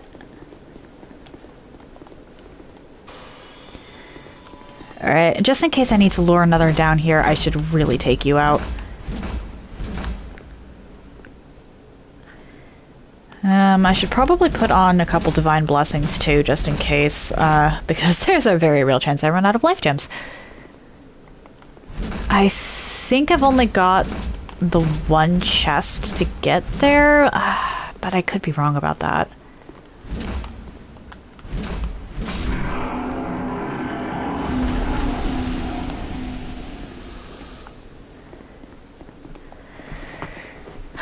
If I'm wrong about... If the key's not here, then it could be in that torch section, which is annoying to get to. Could also be in that area I've apparently forgotten how to access. Ah, crap.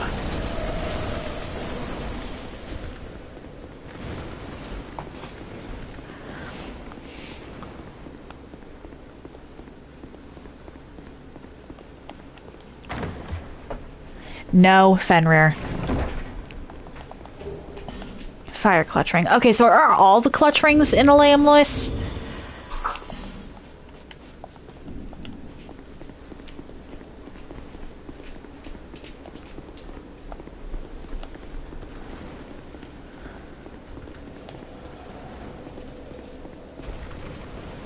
Come on.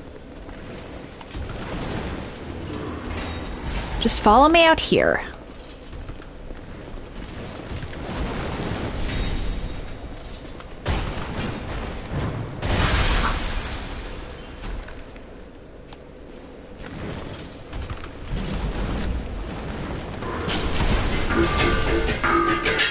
Oh dear.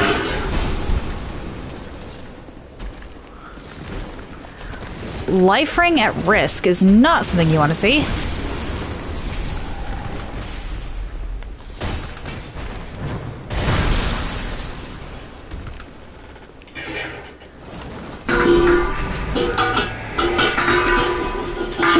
Okay, give me a second. Ad break is going to start in a minute, which is kind of perfect timing. I'm going to use a repair kit, and then I am actually going to put him outside. I don't trust that he actually wants to go outside, but if he's being this insistent about it, he's going to get outside time.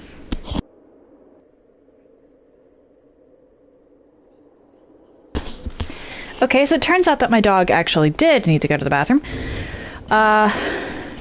However, immediately after he started chasing squirrels, so... I think he wanted to stay outside longer, but he's not going back outside until I can safely assume that those squirrels are no longer in mortal danger.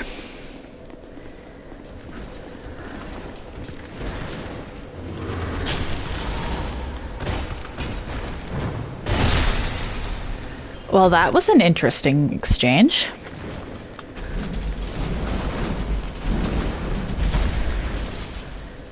Oh, that's a grab.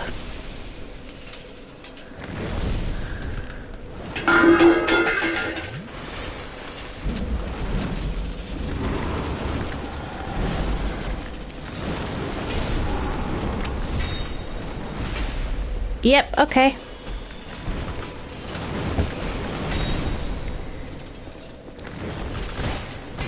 Hi, Fen. I love you. You are a good boy. And you try to behave most of the time. But you can't blame me for not trusting that you actually wanted to go outside when 9 times out of 10, when you go ring the bell and then stand at the gate, you just want to go mess with whoever's on the other side of it.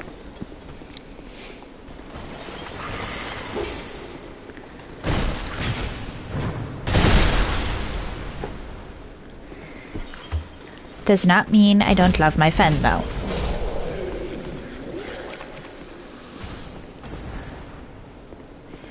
Reason I actually decided to believe him this time is instead of going to the gate, like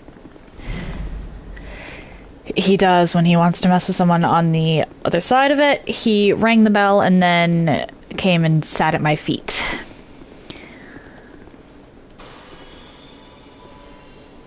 A very subtle difference, honestly.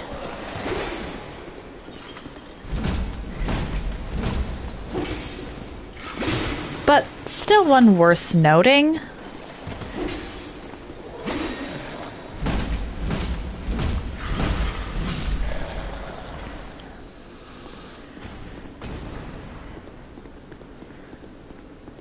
And obviously I usually believe him when he rings the bell.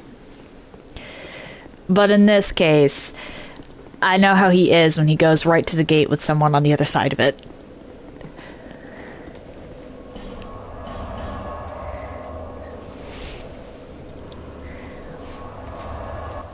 Hi, sweetie.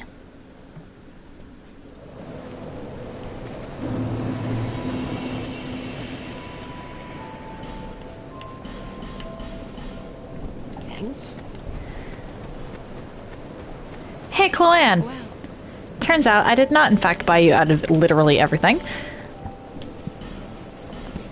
So we're going to do that. visit me. Okay. The only other spot I can think of where there actually would be the key is kind of an annoying one to get to.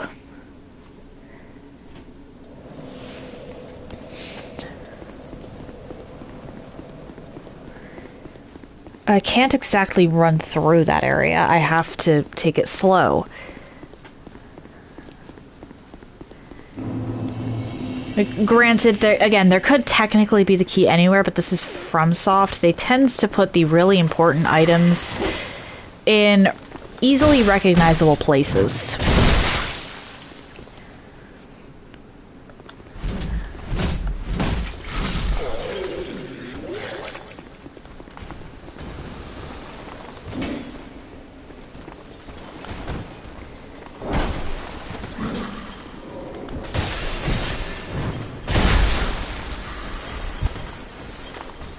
Nice try. Leave me alone.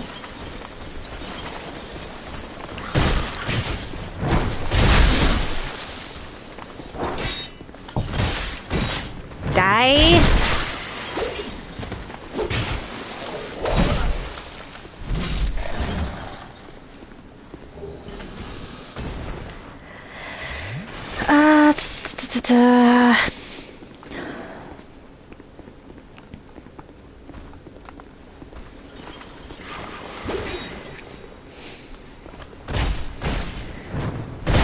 The problem with this one is I am actually going to have to run through most of it.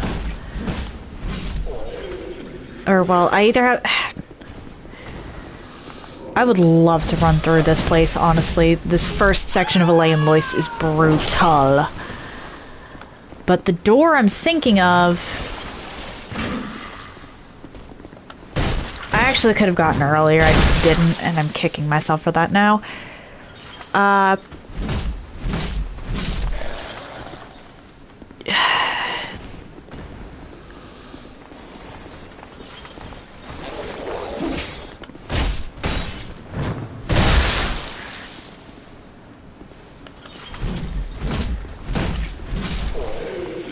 Actually, it might have been smarter for me to come from behind so I could avoid this plaza. 6 in one, half a dozen of the other, actually, because there are ice cupines along that other path. Yes, ice cupines are that big of a deterrent. If I wind up dead here, I'll try it, but I don't think it's gonna help that much.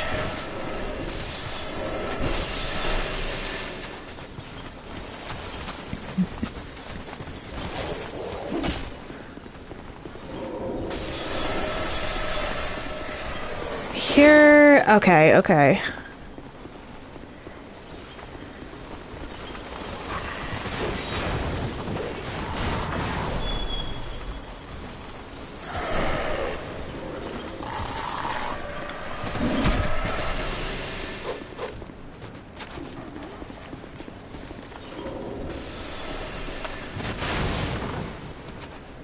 I believe the door is along here. Where's my flame butterflies?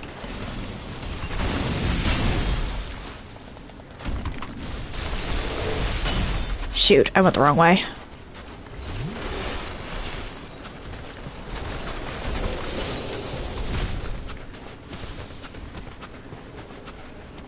Doubly so. Fuck, where did... Was it in the other... Was it in the next one... Or at the next bonfire? If it was... Or, no, it was past here.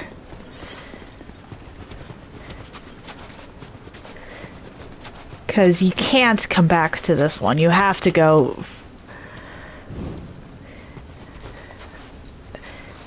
through that house. And I believe you have to come back to this one specifically because it won't let you... I think you actually have to come back for this one.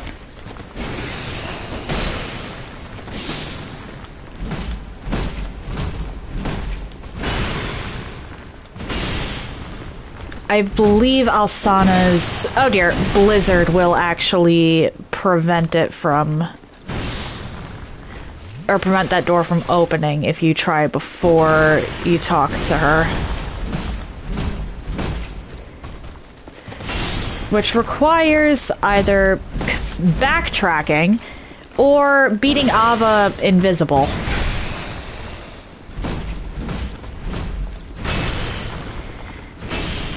Which, more power to you if you manage that second one. Honestly.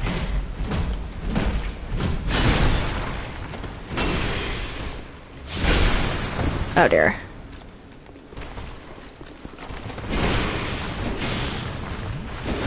Damn it!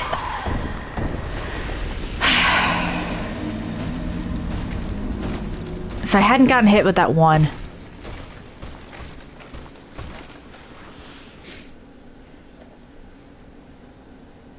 Oh, Finn. Hi. Alright, I said I'd try the behind if I needed to, and I will try the behind. I don't think the behind is going to help much, though. Like, maybe it'll save me a flask.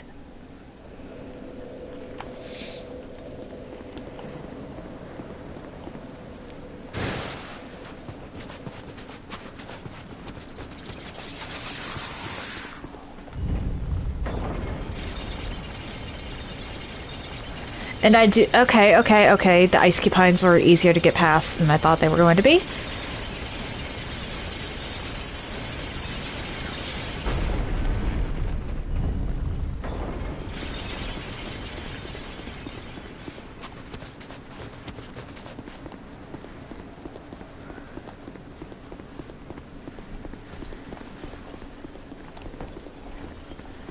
That actually, I think, allows me to aggro wall half of this. Okay, that was the faster route. But only barely.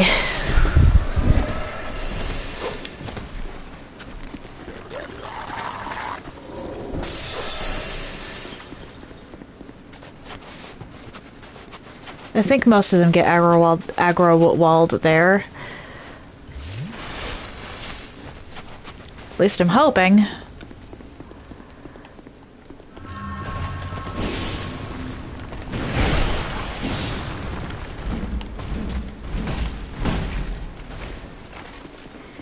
Can you come back down into your cave here?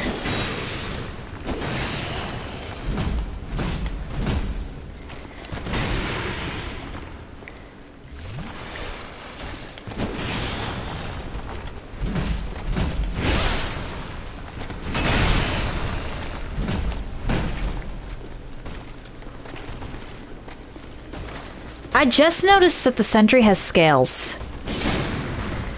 Why do the flexile sentries have scales?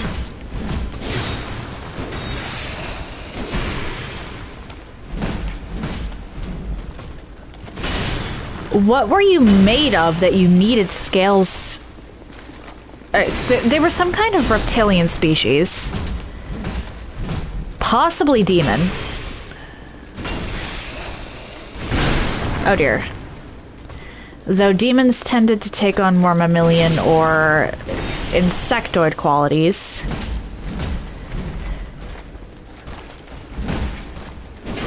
Reptiles were honestly more associated with dragons or those who tended to or those who wished to imitate them.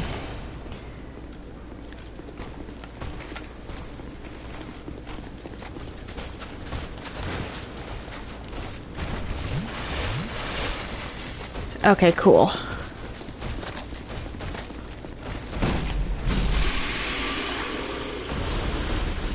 I think there might be a second one of them over there, but I could be wrong. Yeah, second sentry, right there.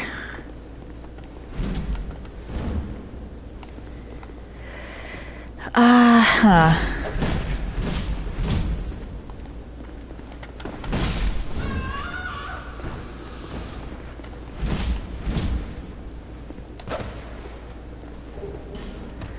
There are a lot of... There's actually a bunch of stuff in this room.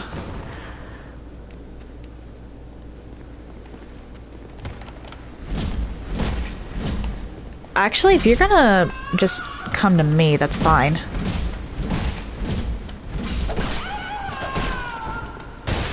Better than the ones with the staves, at least. Or, well, it's better than the ones with the staves, sniping me from a distance. Those ones do not want to move away from the golems.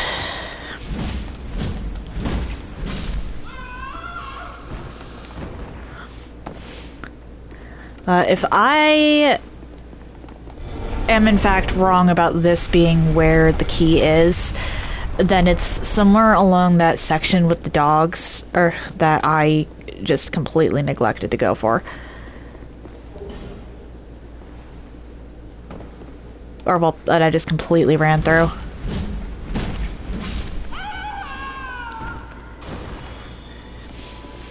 And that section with the dogs is actually really annoying.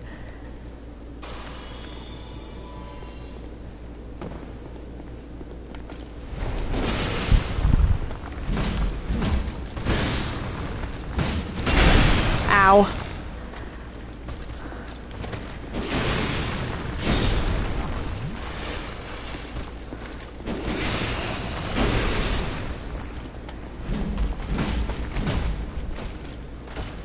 Okay. Nope, nope, nope, leave me alone. Actually, I might be able to sneak this. Garrison ward key, there we go. I was right about that being this one.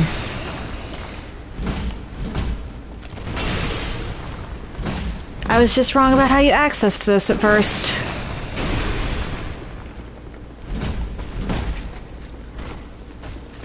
Yeah, there wasn't a ton of places that could have been. Or, well, there were technically a ton, but I checked most of them. Oh dear. Nice try. I actually want to keep my souls this time, though. Can I roll, please? Thank you.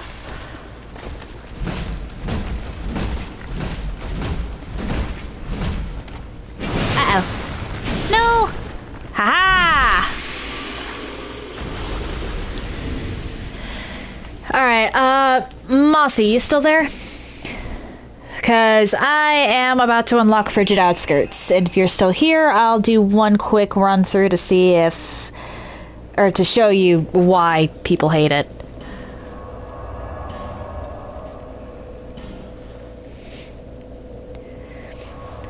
If Mossy is not in fact here, then I am not going to run through.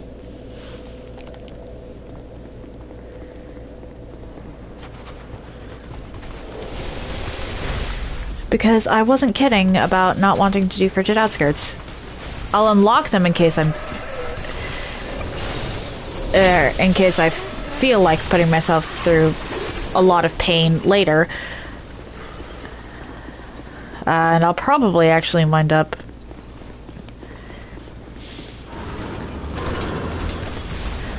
going after the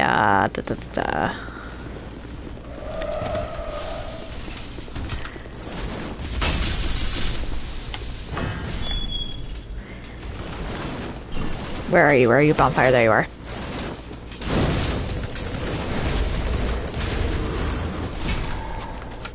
Okay.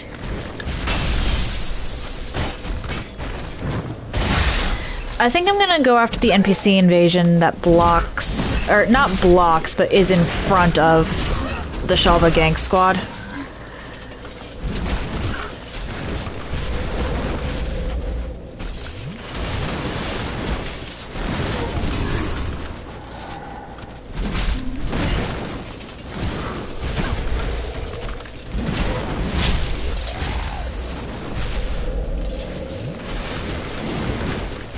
Just because, one, I'm fairly certain the last two bosses in the...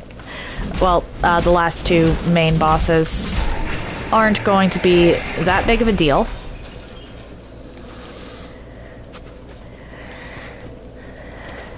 So I'm fairly certain that we're gonna wind up a little short, or coming up a little short of the time regardless. Like, no matter what I do, unless I decide to grind Frigid Outskirts or the Gank Squad, I'm pretty sure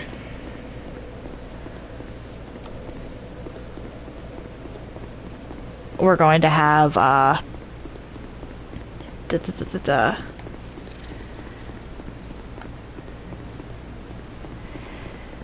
Is it here that triggers the invasion? Yes, okay, cool.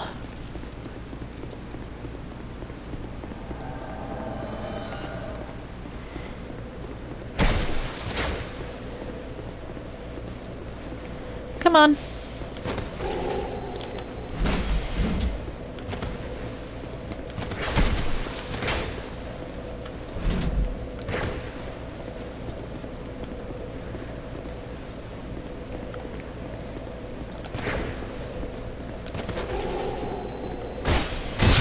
Oh, we actually got some damage.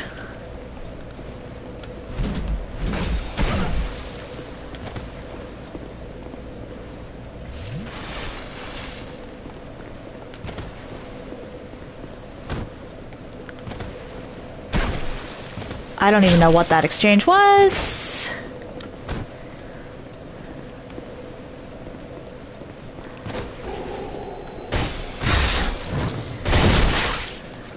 Honestly, just because I don't want to get... How did I backstab you there?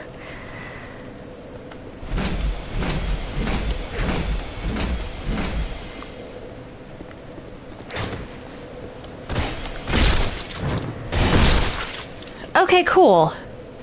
Turns out this guy wasn't as big a deal as I had made him out to be either.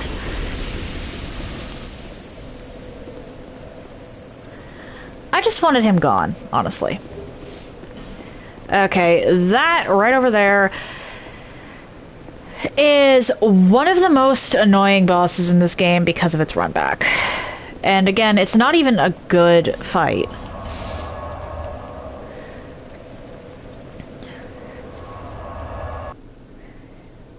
I am actually going to be, since it appears Mossy isn't here right now, leaving those two bosses for now.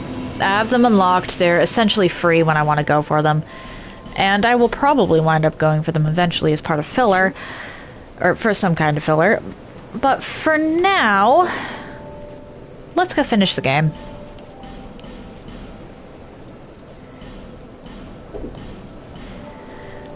Visit me.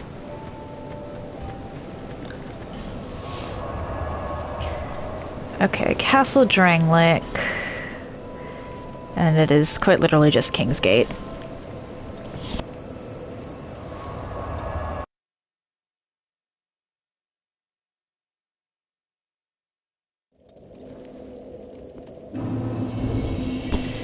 I actually want to have the King's Ring equipped here. Just so that this guy down here won't attack me.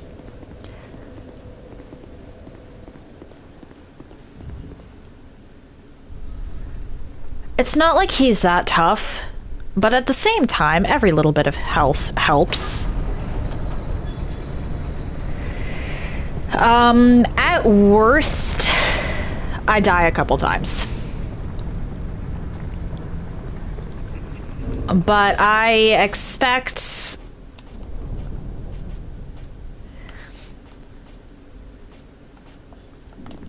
that Nishandra and Aldia... Well, I'm expecting to first try Nishandra. She's not that tough if you have a crown. She can actually be a bit of a problem if you haven't nullified any potential hollowing. But once you've done the DLCs and have a crown, Nishandra is... and have a crown equipped, Nishandra is not a problem.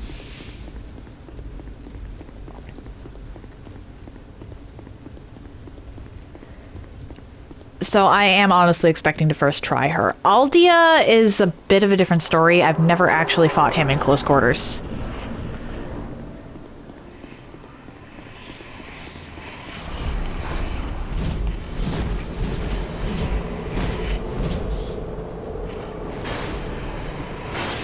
Well, I never fought him with exclusively close quarters.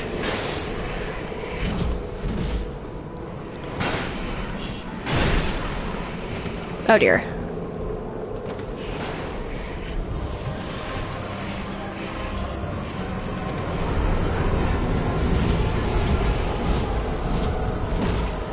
Actually, I think I've only fought Aldia once, period.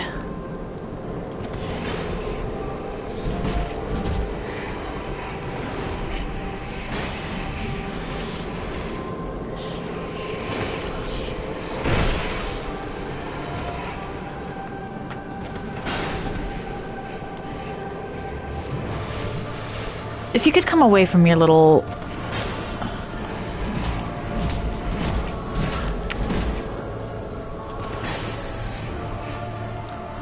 I might actually feather out after Nishandra.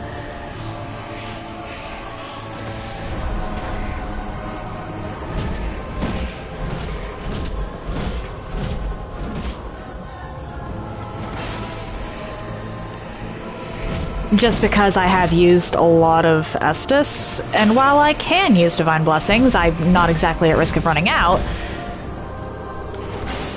I'd rather not. Because not all of my runs are going to require as much grinding as this one did.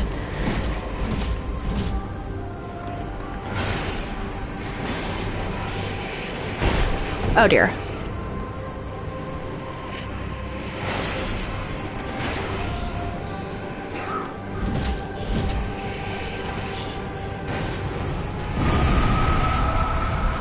Oh, I did not mean to double click there. That was my bad, my bad.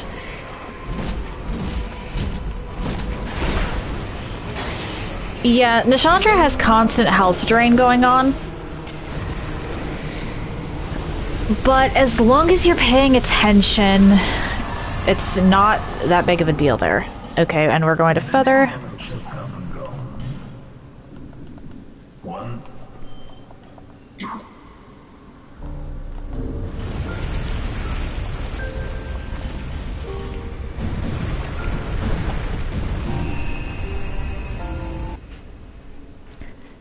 I don't think Aldia was quite expecting that. But I want my Estus back. I don't even care about the souls at this point. I've got nothing to use them for. But I want my Estus back. Back to King's Ring, just to avoid that one enemy. I should probably put the rest of my rings in storage, but oh well.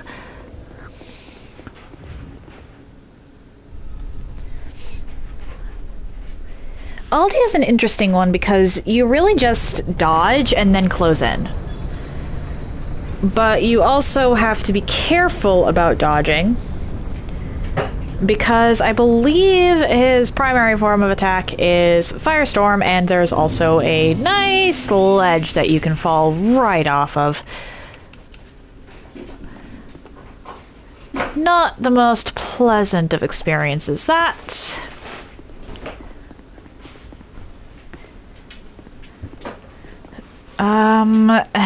And again, I usually fight him, or the only time I've actually fought him, I've done so from, or wait, no, I fought him twice.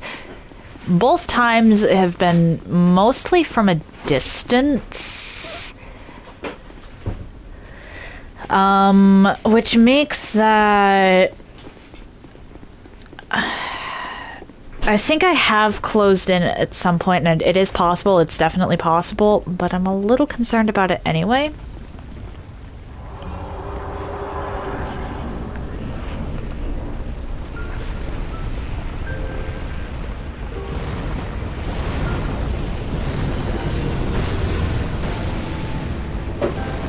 Okay. Where are you?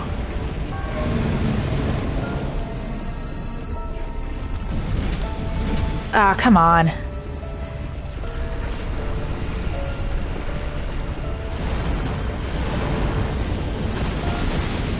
I can literally just run in circles for that.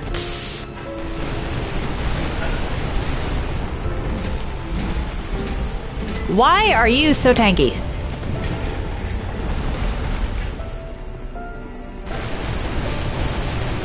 Okay, it's not Firestorm, it's Root Storm. Same thing, really. I think it does fire damage.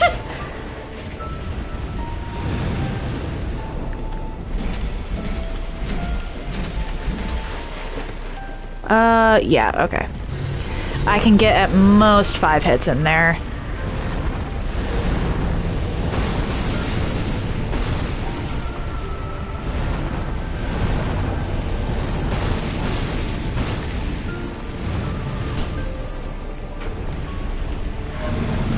Why would you vanish only to reappear at the same spot?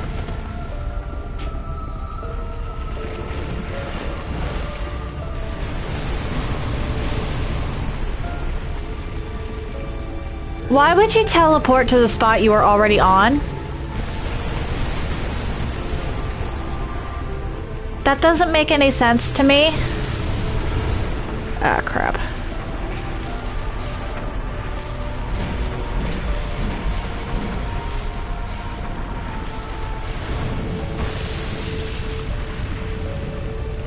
Okay, I couldn't remember if that was a nuke. Where'd you go? Ah! Apparently he decided I was the teleport point.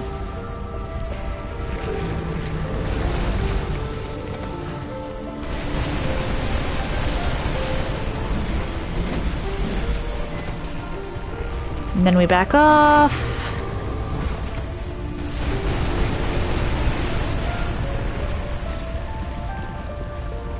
Okay, Aldia is definitely a lot more annoying when you don't have ranged options. That said, he's not particularly difficult if you're paying attention.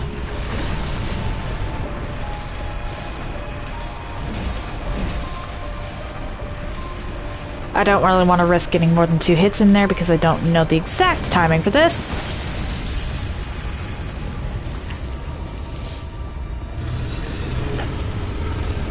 And this is Circle Simulator.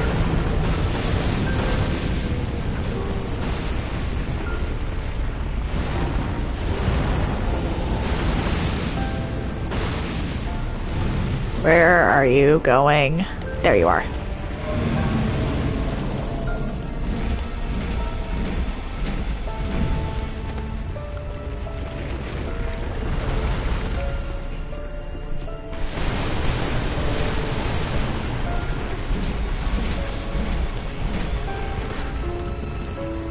I can get in about 4 hits before I risk taking any damage at all there. There you are.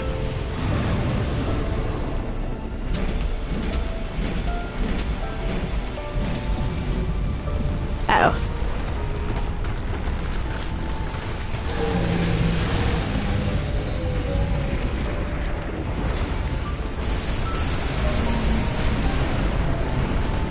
Okay. Clearly I should have been holding the run button.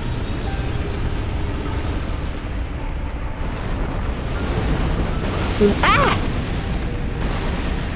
Oh dear. Where? Ah! I am not a teleport point, dude.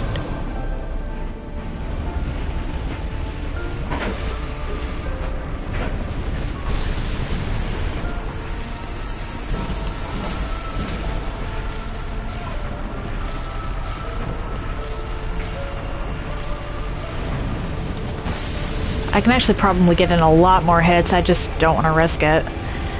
Because if I remember correctly, that actually does a ton of damage.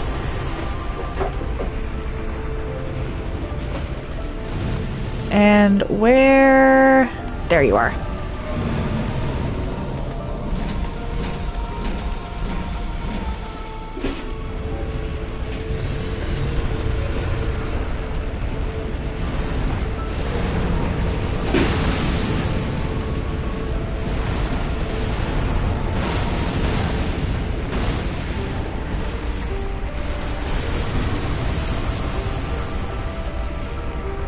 What are you gonna do?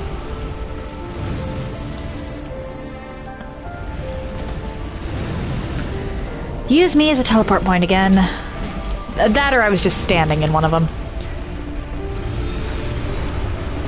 That could also very much be it.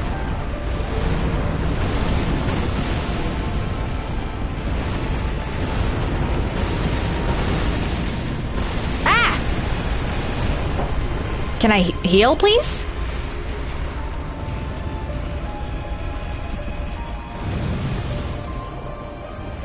There you are.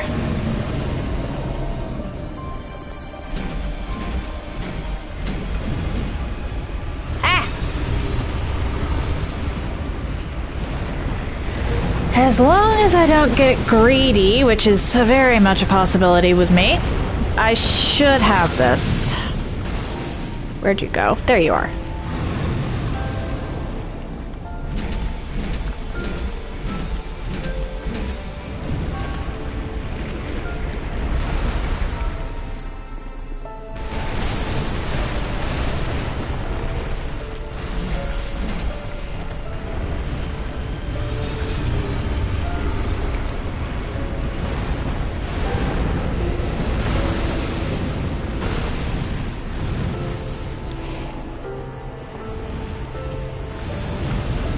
Honestly, I do not blame anybody if they just don't want to do this fight. It's not terrible.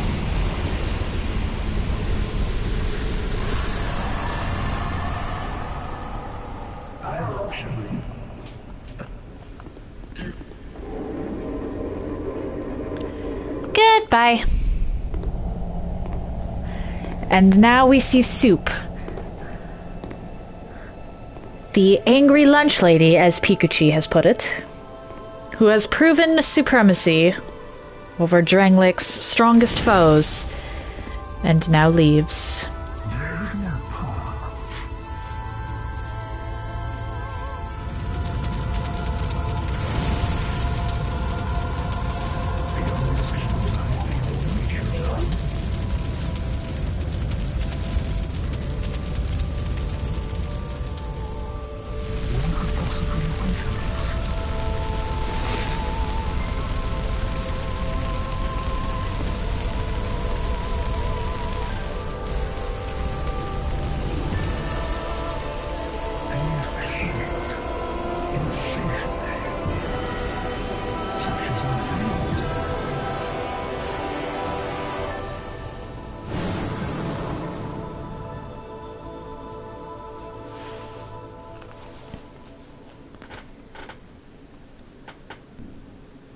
My brain always fills in the fate of the cursed there, because that's how it is with the starting thingy, opening cutscene, prologue, whatever you want to call it. Yeah, Dark Souls 2 is a fun game. Anybody who tells you otherwise, that is personal preference. It is very different from other Souls games, sure. Honestly, it holds the most similarities to Elden Ring. Surface-wise, it is definitely unique. The spoon run specifically, let's see here.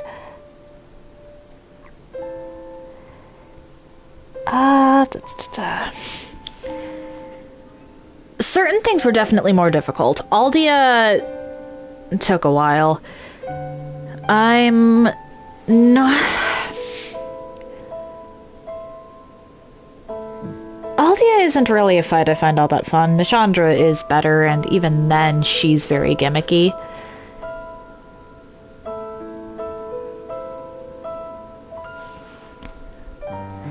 But... like, and you can completely... pardon? Neutralize Nishandra. Like, if you do the DLCs beforehand, and you go in there wearing a crown... and, of course, you've done the whole Vendrick side quest. As long as you're paying attention to your health at that point, Nishandra is essentially free.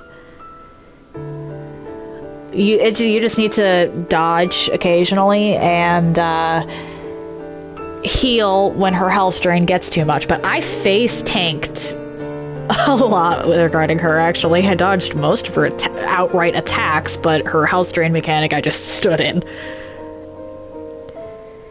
And, yeah, the DLCs make you absolutely overpowered for that.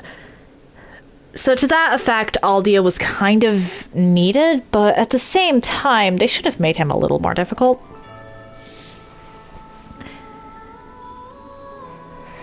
As for the spoon run specifically,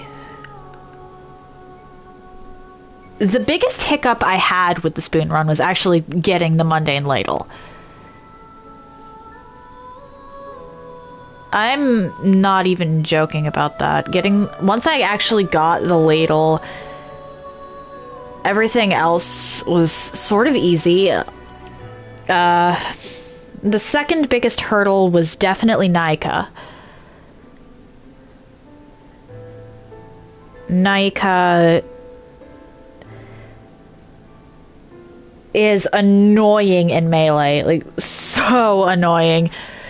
I would not have been happy if I had to try and fight her without any sort of additional range. Like, the ladle...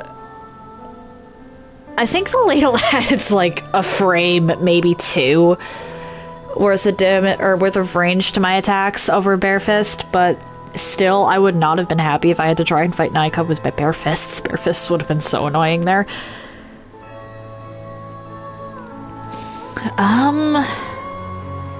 The DLCs surprised me, actually. Ilana went down a lot faster than I thought she was going to, and as did Sir Alone. As I said, I was expected to still be stuck on Sir Alone now. That is how little confidence I had in my doing that fight. Especially considering the fact that I haven't fought Sir Alone in over a year. Or, well, maybe not over a year, but roughly a year, if not more. Second try under that, with that as my baseline, not bad.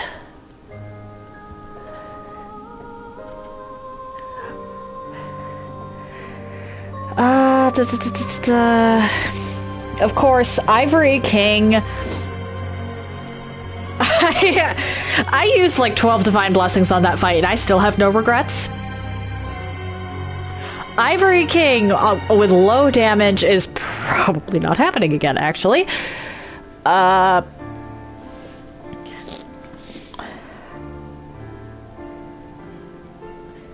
Taking out all of, like, once I got it actually to the Ivory King, he was not bad. Ivory King is a fun fight. Just straight up.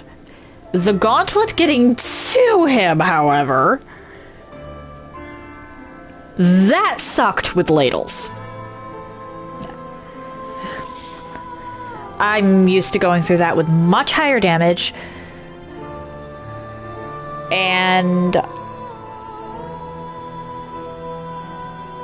yeah, I'm just used to going through that with much higher damage, so having the low damage against the charred Lois Knights was not exactly ideal. Watch, I say that low damage against Ivory King again isn't going to be happening, but I'll probably wind up doing that my next challenge run. Or, well, my next Dark Souls 2 challenge run.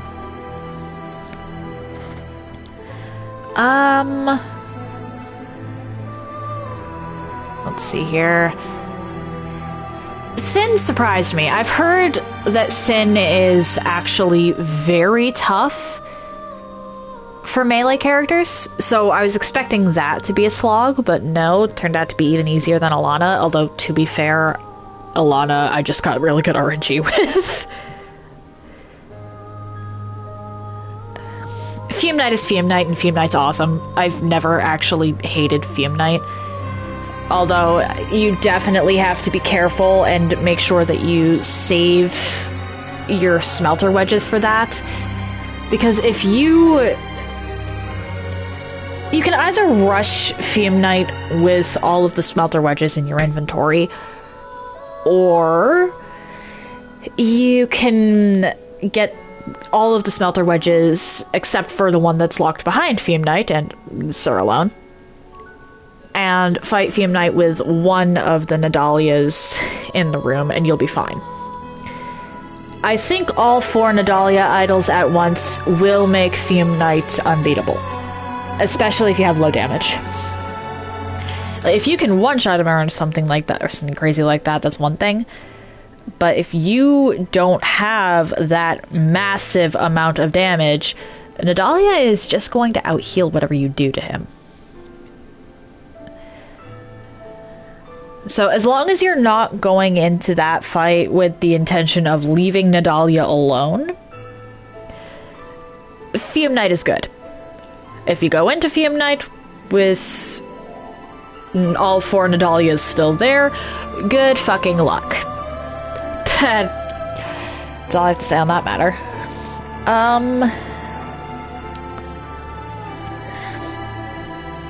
Dark Lurker, getting to Dark Lurker was definitely more difficult than Dark Lurker themselves.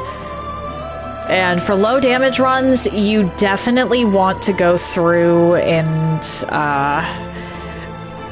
you definitely want to access that through Shaded Woods, which surprised me. I normally access that through Castle Dranglek because of the closer bonfire.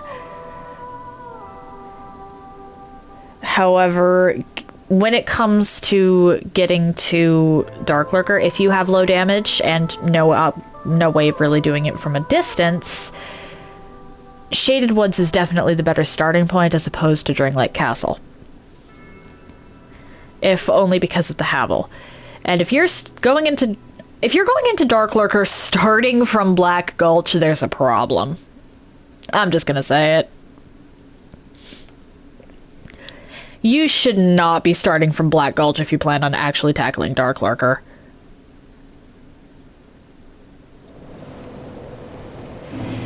Let's see here.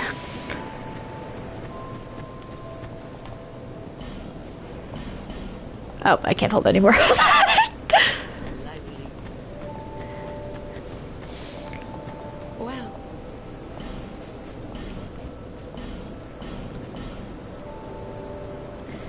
Okay.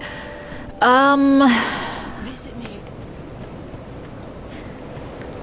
Now that we're here, since I actually have a bunch of time, let's go through the different bosses. So the first boss I beat in this run was Dragon Rider. Technically speaking, I did that without the ladle and never went back for it. However, I used a cheese, which is doable no matter what your loadout.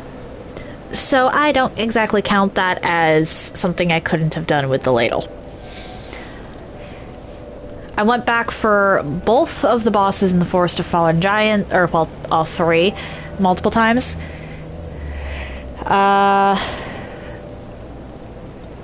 Last Giant was actually tougher than Pursuer, this run. You'd think it would be the other way around, because Last Giant is very simple. But I think overall Last Giant took me more attempts than Pursuer did. And Last Giant was definitely more painful to punch to death. I think I first or second tried Pursuer on my first go around and then came back. And first tried them both with ladles on Bonfire Intensity 2. We're not going to talk about Giant Lord. Oh, that's a 32, not even a 22.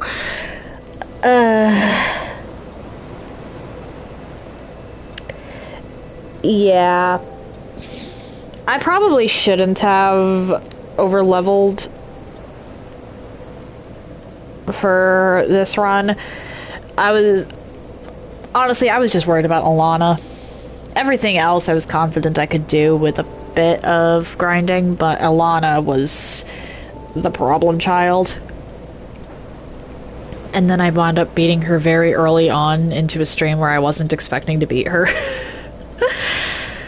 I don't know if that was I got good or I'm pretty sure it was just I got good RNG.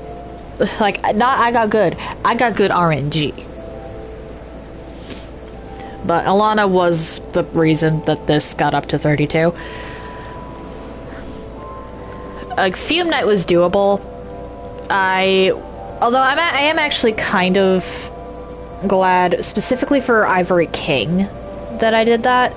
Because while Fume Knight was doable, and Sir Alone was actually, Sir Alone might have been impossible.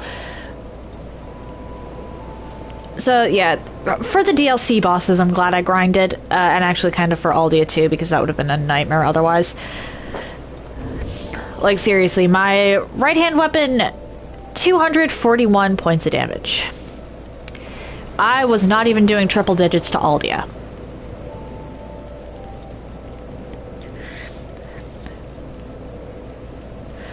And that is... Am I even at 2 million soul memory? Hold up. It's 900... 90,900. I am at 18 million soul memory. Oh boy. Yeah, the DLCs with this didn't... Well, Sir Alone specifically required a ton of grinding. I could have done the others with low damage.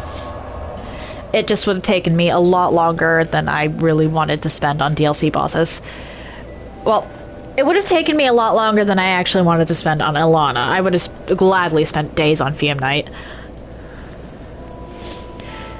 So, Cathedral of Blue... What exactly do you want me to say about Old Dragon Slayer?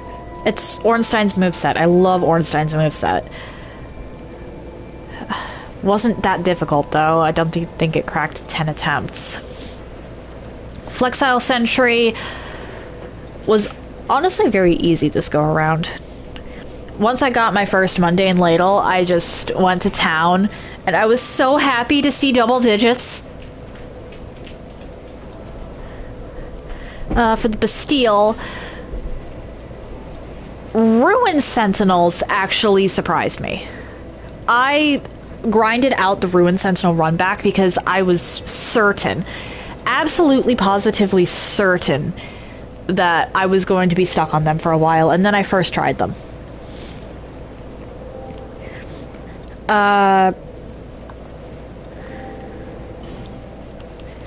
And obviously the Pursuer rematches in here. I do still have one I could technically go do, but I don't want to. Weren't that difficult. Lost Sinner... That's the one that I accidentally quit out of the game in the middle of and still won. Or, well, not quit out, but I hit the PS button, which brings up the mini menu. And I somehow still won with the mini menu up. So that one clearly wasn't an issue. Belfry gargoyles were actually kind of tough. Like, not terribly so. I think I still first or second tried them, but I remembered them actually being a challenge. I don't remember Skeleton Lords. I know I beat Skeleton Lords, but I don't remember doing it. That's probably not a good thing. I think the Chariot also took me a while. Like, not... Like, I know I grinded out the run back. That's not what I meant by a while. Actually, there were only 4 run backs that I grinded out this time. Or only, I say, as if that's not a ridiculous amount regardless. The Chariot is in a really weird position where getting to it is harder than the actual boss itself. Which, that puts it in the same camp as Dark Lurker, really. Once you actually pay attention to the boss's mechanics, it's actually not that hard. However, getting past the Huntsman in Huntsman's Copse is annoying. I actually had one spot towards the end there where, because nothing else triggered, I got jumped by 2 Huntsmen at the same time, and I couldn't handle all of them at once. Or I couldn't tackle them one at a time. I outright had to fight multiple at once, and I still somehow came out on top. So it is definitely possible to take out several Huntsmen at once. Just not recommended. Covetous Demon, I think, went very similarly to the Covetous reskin from today. Not terribly difficult, but can still catch you off guard if you're not prepared for it. Mytha, I think I first tried. She's not a tough boss, as long as you remember to burn the windmill. If you don't burn the windmill, her health regeneration and poison is kind of ridiculous, and you're in for a slog at that point. Iron Keep, the Smelter Demon run back sucks, okay? Like, no ifs, ands, or buts about it. That is the worst run back in the base game, if only because if you don't take out Smelter Demon, then you essentially double the run to the Egil's Idol bonfire. And that makes it so that you can't really... Yeah, if you have to do the... Smelter Demon is essentially a halfway point between Threshold Bridge and Egil's Idol. If you don't beat Smelter Demon, you have to run the entirety of Iron Keep. Although you might be able to get something of a reprieve at Belfry Soul. I will one of these days have to try that just to see. Shaded Woods, I've already mentioned that Nika was a problem. I do not think I would have been able to beat Nika if not for the Ladle.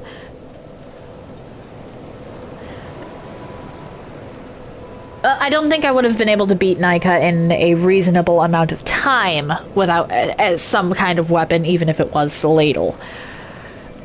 Nika was a problem, and I will not be underestimating her in the future. Royal Rat Authority is Royal Rat Authority. What do you expect me to say? That is by far...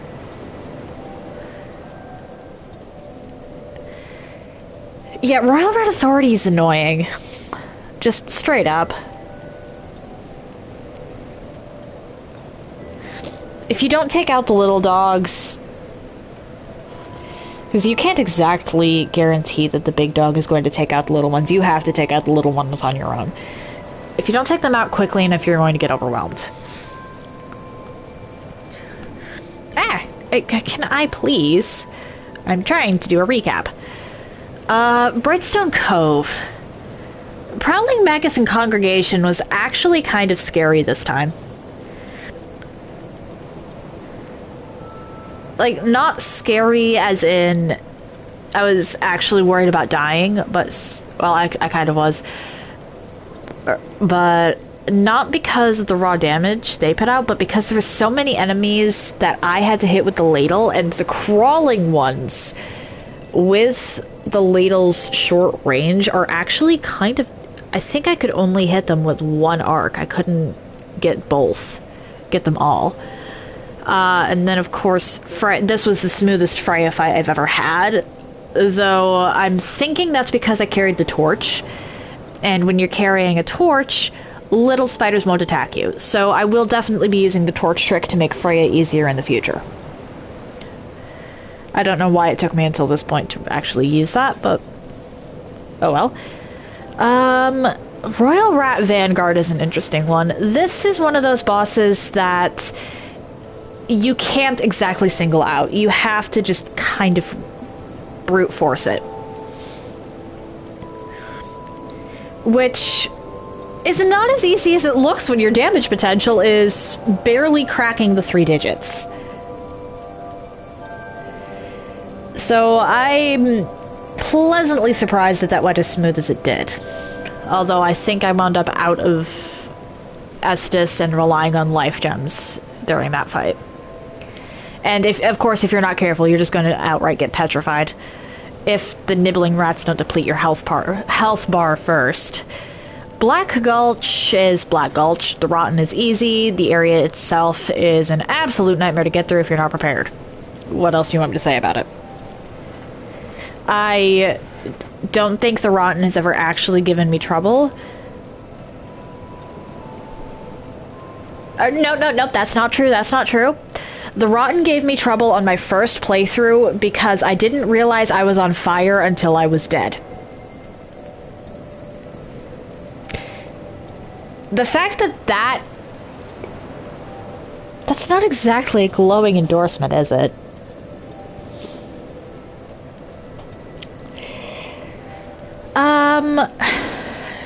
Castle Dringlake. I had 2 bosses here.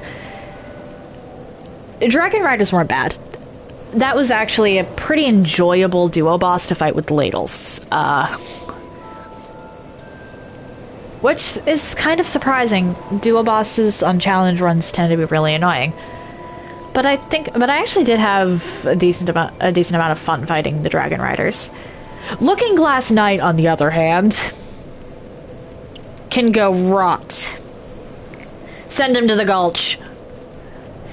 Shrine of Amana. Demon of Song, I think I died to because I got greedy. As long as you remember that you only hit the face, it's not a big deal. Velstadt, I was another one of those ones that I was actually kind of surprised by how easy a time I had. If I was put on a time limit for that one, it wouldn't be that enjoyable, but I had a decent amount of fun, even if I was a little scared. And Vendrick, I had the smoothest fight against Vendrick this is the smoothest fight I've ever had against Vendrick, and it was with ladles. It was with ladles! Like, what? Aldia's Keep is a weird one here. Like, the area itself is really cool, but if you want to actually...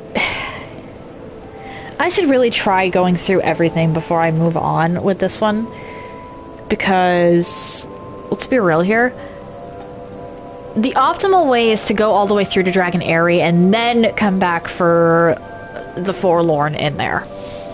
Or just ignore the Forlorn entirely, because there's nothing terribly important locked behind the hallway.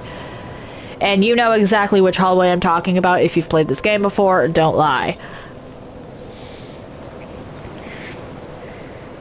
The Guardian Dragon was... Honestly, that one should have been a duo fight. If they were going to put Guardian Dragon there, they should have made it a duo fight instead of have it be essentially a second Cathedral of Blue. because we already had to kill a guardian dragon just to get to the cathedral. Dragon Airy is entirely skippable. You really just need it to get to Dragon Shrine.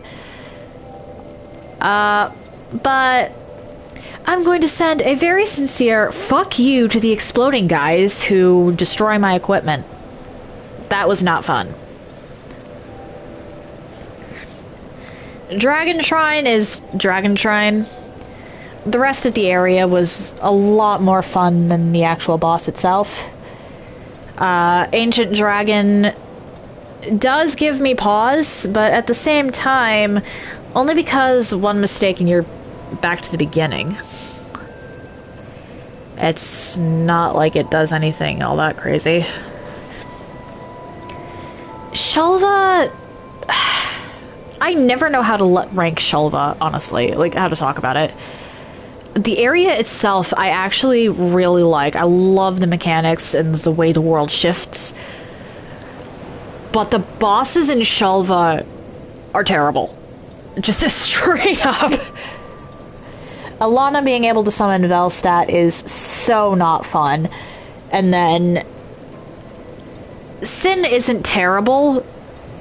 But at the same time, it is a dragon fight, which FromSoft notoriously struggles with.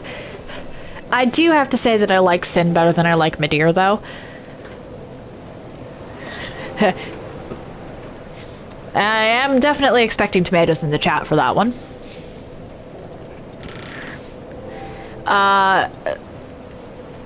So yeah, I love the areas in Shulva, with the exception of the Poison Cavern, because I don't think anyone likes the Poison Cavern. But the bosses are not the greatest. Alana definitely took me a while. She was a problem. She was the biggest reason that I needed to farm. Or, well, felt the need to farm, just because I did not want to deal with her bullshit. And I ended up not really having to deal with her bullshit.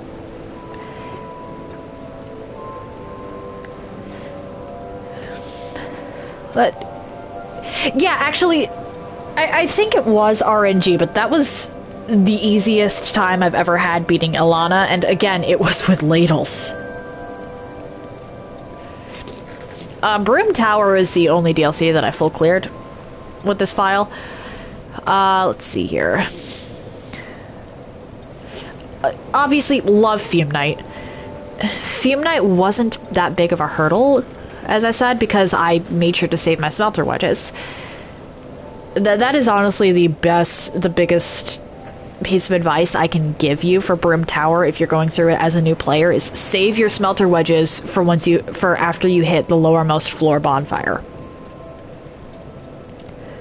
Once you reach the base of Broom Tower, that's when you use your smelter wedges. Otherwise, save them. You will have to use one to get through just to get through Broom Tower, actually, because I believe it was the upper floor bonfire you start from there. There's one piece of Nadalia that actually gives a movement buff to the surrounding enemies. As long as you take her out, you can open the door without killing everything else in that room. But if you try to just rush that door, you're dead.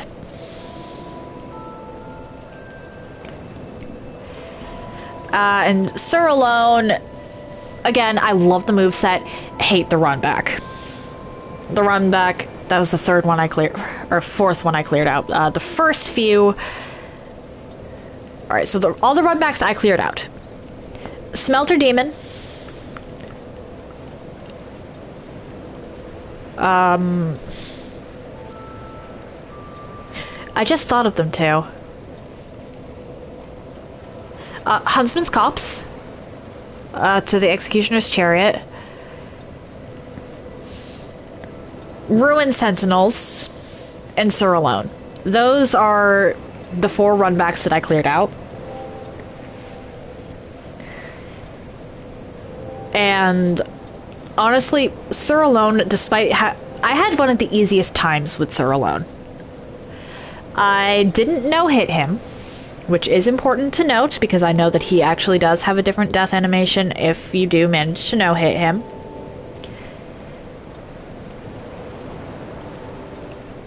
But he did also only take like 2 attempts. That is less than Theme Knight took. 1 more than Smelter Demon, or Blue Smelter Demon took, but Blue Smelter Demon also cost me a lot more life gems than Sir Alone did. It's nowhere near as much as Alana, and I technically first tried Ivory King. That one is again on a technicality. But yeah, Sir Alone was definitely one of the easier DLC bosses, but that is entirely due to the fact that I cleared out the run back. If your damage is low enough against Sir Alone, he becomes outright impossible due to the fact that that fight takes place in a memory, and memory fights are on a time limit. Blue Smelter Demon, fun as always. I actually do like that fight. The run back is not good. It's not a good run back. But it's also not as bad as Sir Alone's. Or the Frigid Outskirts. Aleum Lois. I actually love the DLC areas, just in general. The areas themselves are amazing. I wish FromSoft would do more stuff like that, where they had the DLC areas actually be more interactive. Like, I wish there were more interactive areas just in FromSoft in general, but the fact that the entire area changes depending on what buttons you press, what NPCs you talk to, and whether you actually go off and do this side path. That is actually really cool, and it is a concept I wish was used more often in video games in general, but especially FromSoft games. I feel like after this, they stopped having areas change quite to that degree.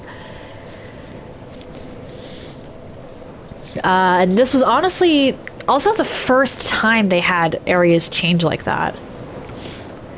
Like, granted, Demon Souls has World Tendency, which changed the world. Dark Souls 1 has Izalith, and I think a couple others. Oh, Izalith and the Duke's Archives. Plus a couple hidden doors and whatnot, but we don't count those. Bloodborne has the entirety of the Blood Moon segment. It actually has different things that spawn in, depending on the stage of the game you're in. And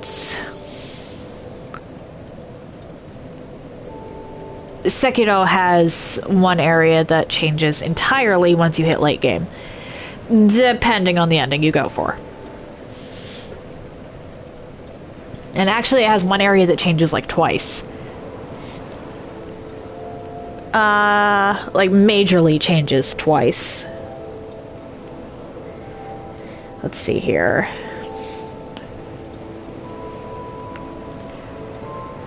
But Dark Souls 3 and Elden Ring don't really have major changes, with the exception of Ladle in Elden Ring. But even then, Ladle in Elden Ring is literally just, you no longer have access to this area after a certain point. Which, okay, but at the same time kind of lazy. I wish they'd done more with the Ashen Capital than just buried everything. I get that they wanted to shuffle us towards the end bosses, but they could have done more with the Ashen Capital. They could have done a lot more with that, and it would have been... There's so many things they could have done to make that really cool. Anyway, I love the fact that the DLCs have the shifting areas.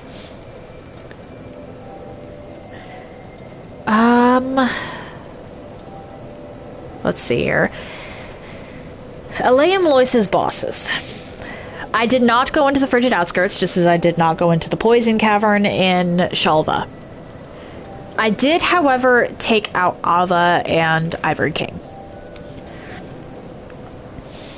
Ava is an okay boss, and serves as great motivation for actually exploring Aleum Lois the first time around. Like, you want to be able to see what you're fighting. Of course, it is also technically possible to kill Ava before you actually get to see her. That...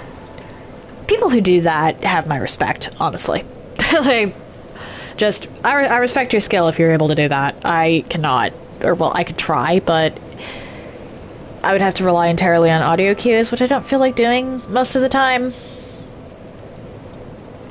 And as for the Ivory King himself, I technically first tried him, and I say technically because I did die a couple times in the gauntlet getting up to him against the Charred Loist Knights.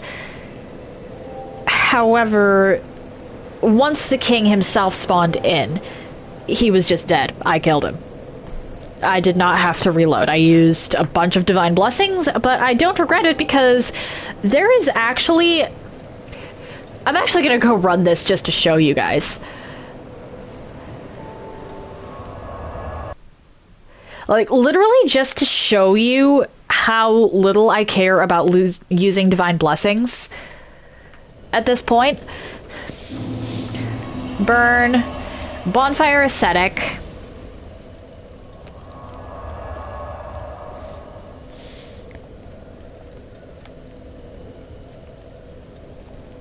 Let me leave.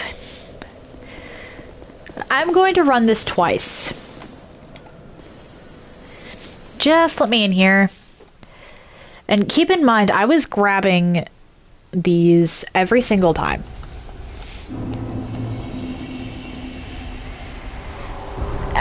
For those who don't know, Bonfire Ascetics respawn everything in the area except for key items.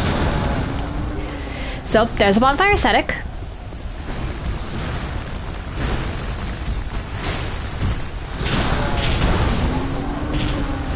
We wait for the head to roll.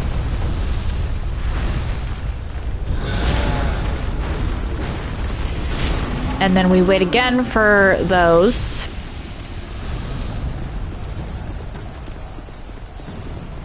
Run over here, grab this.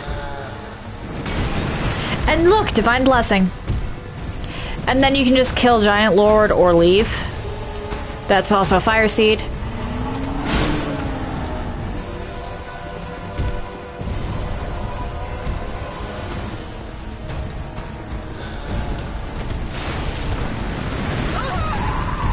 Okay, I died there, but it doesn't really matter because I just wanted to show you guys that. That is the route I used for grinding souls, except I killed Giant Lord instead of running from him. And that is infinite. That is how I wound up with 30 plus Divine Blessings. And because the Bonfire Ascetics are self-replenishing, you don't have to worry about running out of those. You can just grab that on your way there. And then you'll be fine. You can quite literally just infinitely grind Divine Blessings as long as you have killed Giant Lord at least once for the souls and the,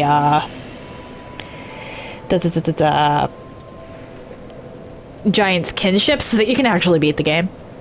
I recommend killing Giant Lord at least once before you use that as a Divine Blessing grinding spot.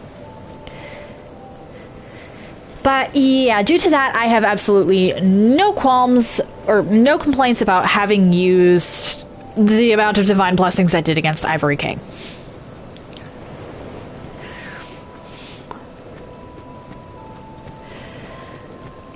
And then, of course, Nishandra and Aldia were both incredibly easy, although Aldia did take a while because I was not even doing triple digit damage to him.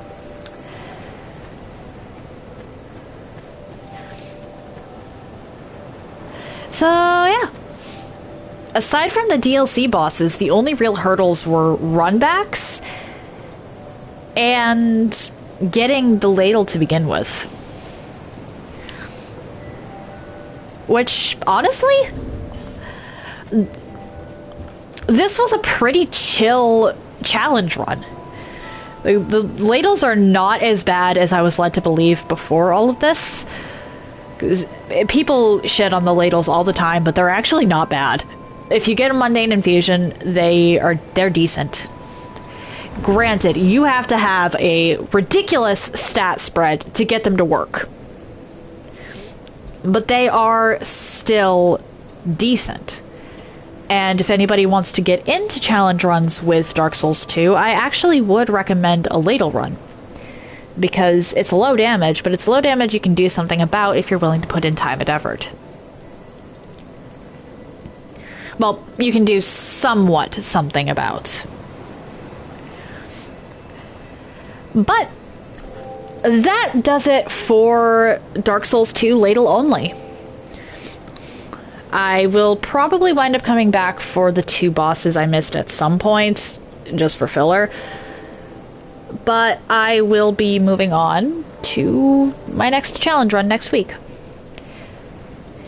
If you're interested in anything I've done up until this point, you can check out my YouTube channel. I try to upload stuff same day, and I group my runs by playlists so they're easier to find. If you're interested in seeing my announcements, I post them to my stories here on Twitch, but I also post them to TikTok, or not TikTok, to YouTube, and currently also to Instagram. If you would like to see my clips in an easier fashion, I post them to YouTube, currently to TikTok, if I can talk, and when it lets me, currently to Instagram. The links to all of that are in the chat now. If you've made it this far and are curious to see where I go from here, why not drop a follow? It takes but one button press, and you can always change your mind if you decide my content isn't for you. Tomorrow is going to be filler. I'm thinking it's going to be Hollow Knight filler, probably just me practicing skips and whatnot. Or I might decide to go back to Silksong for a bit, because I did not grind everything out. I am less inclined to do that, though, simply because that is a lot of grinding. Like, I can track down Seth, but that's like it. That's the only thing that doesn't require grinding, and even then, I will probably be grinding the flea games.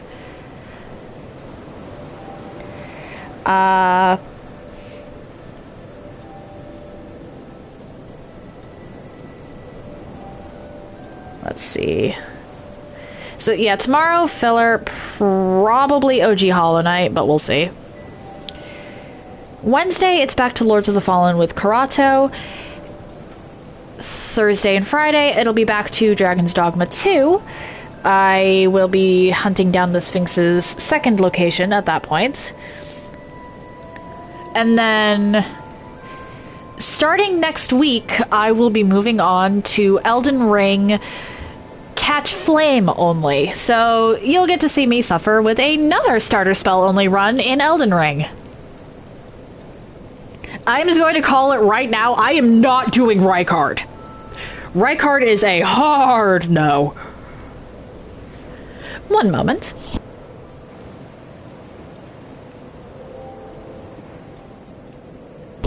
I was hoping that Piku would be on because she was really excited for the Lunge Lady run. But she's not. So we're going to go raid Magnifico, who is playing Lies of P. I am going to have to raid and run, but if you yourself, but if anyone else is interested in that, stay tuned. That said, happy time zones, everyone. And I hope you all have an excellent day.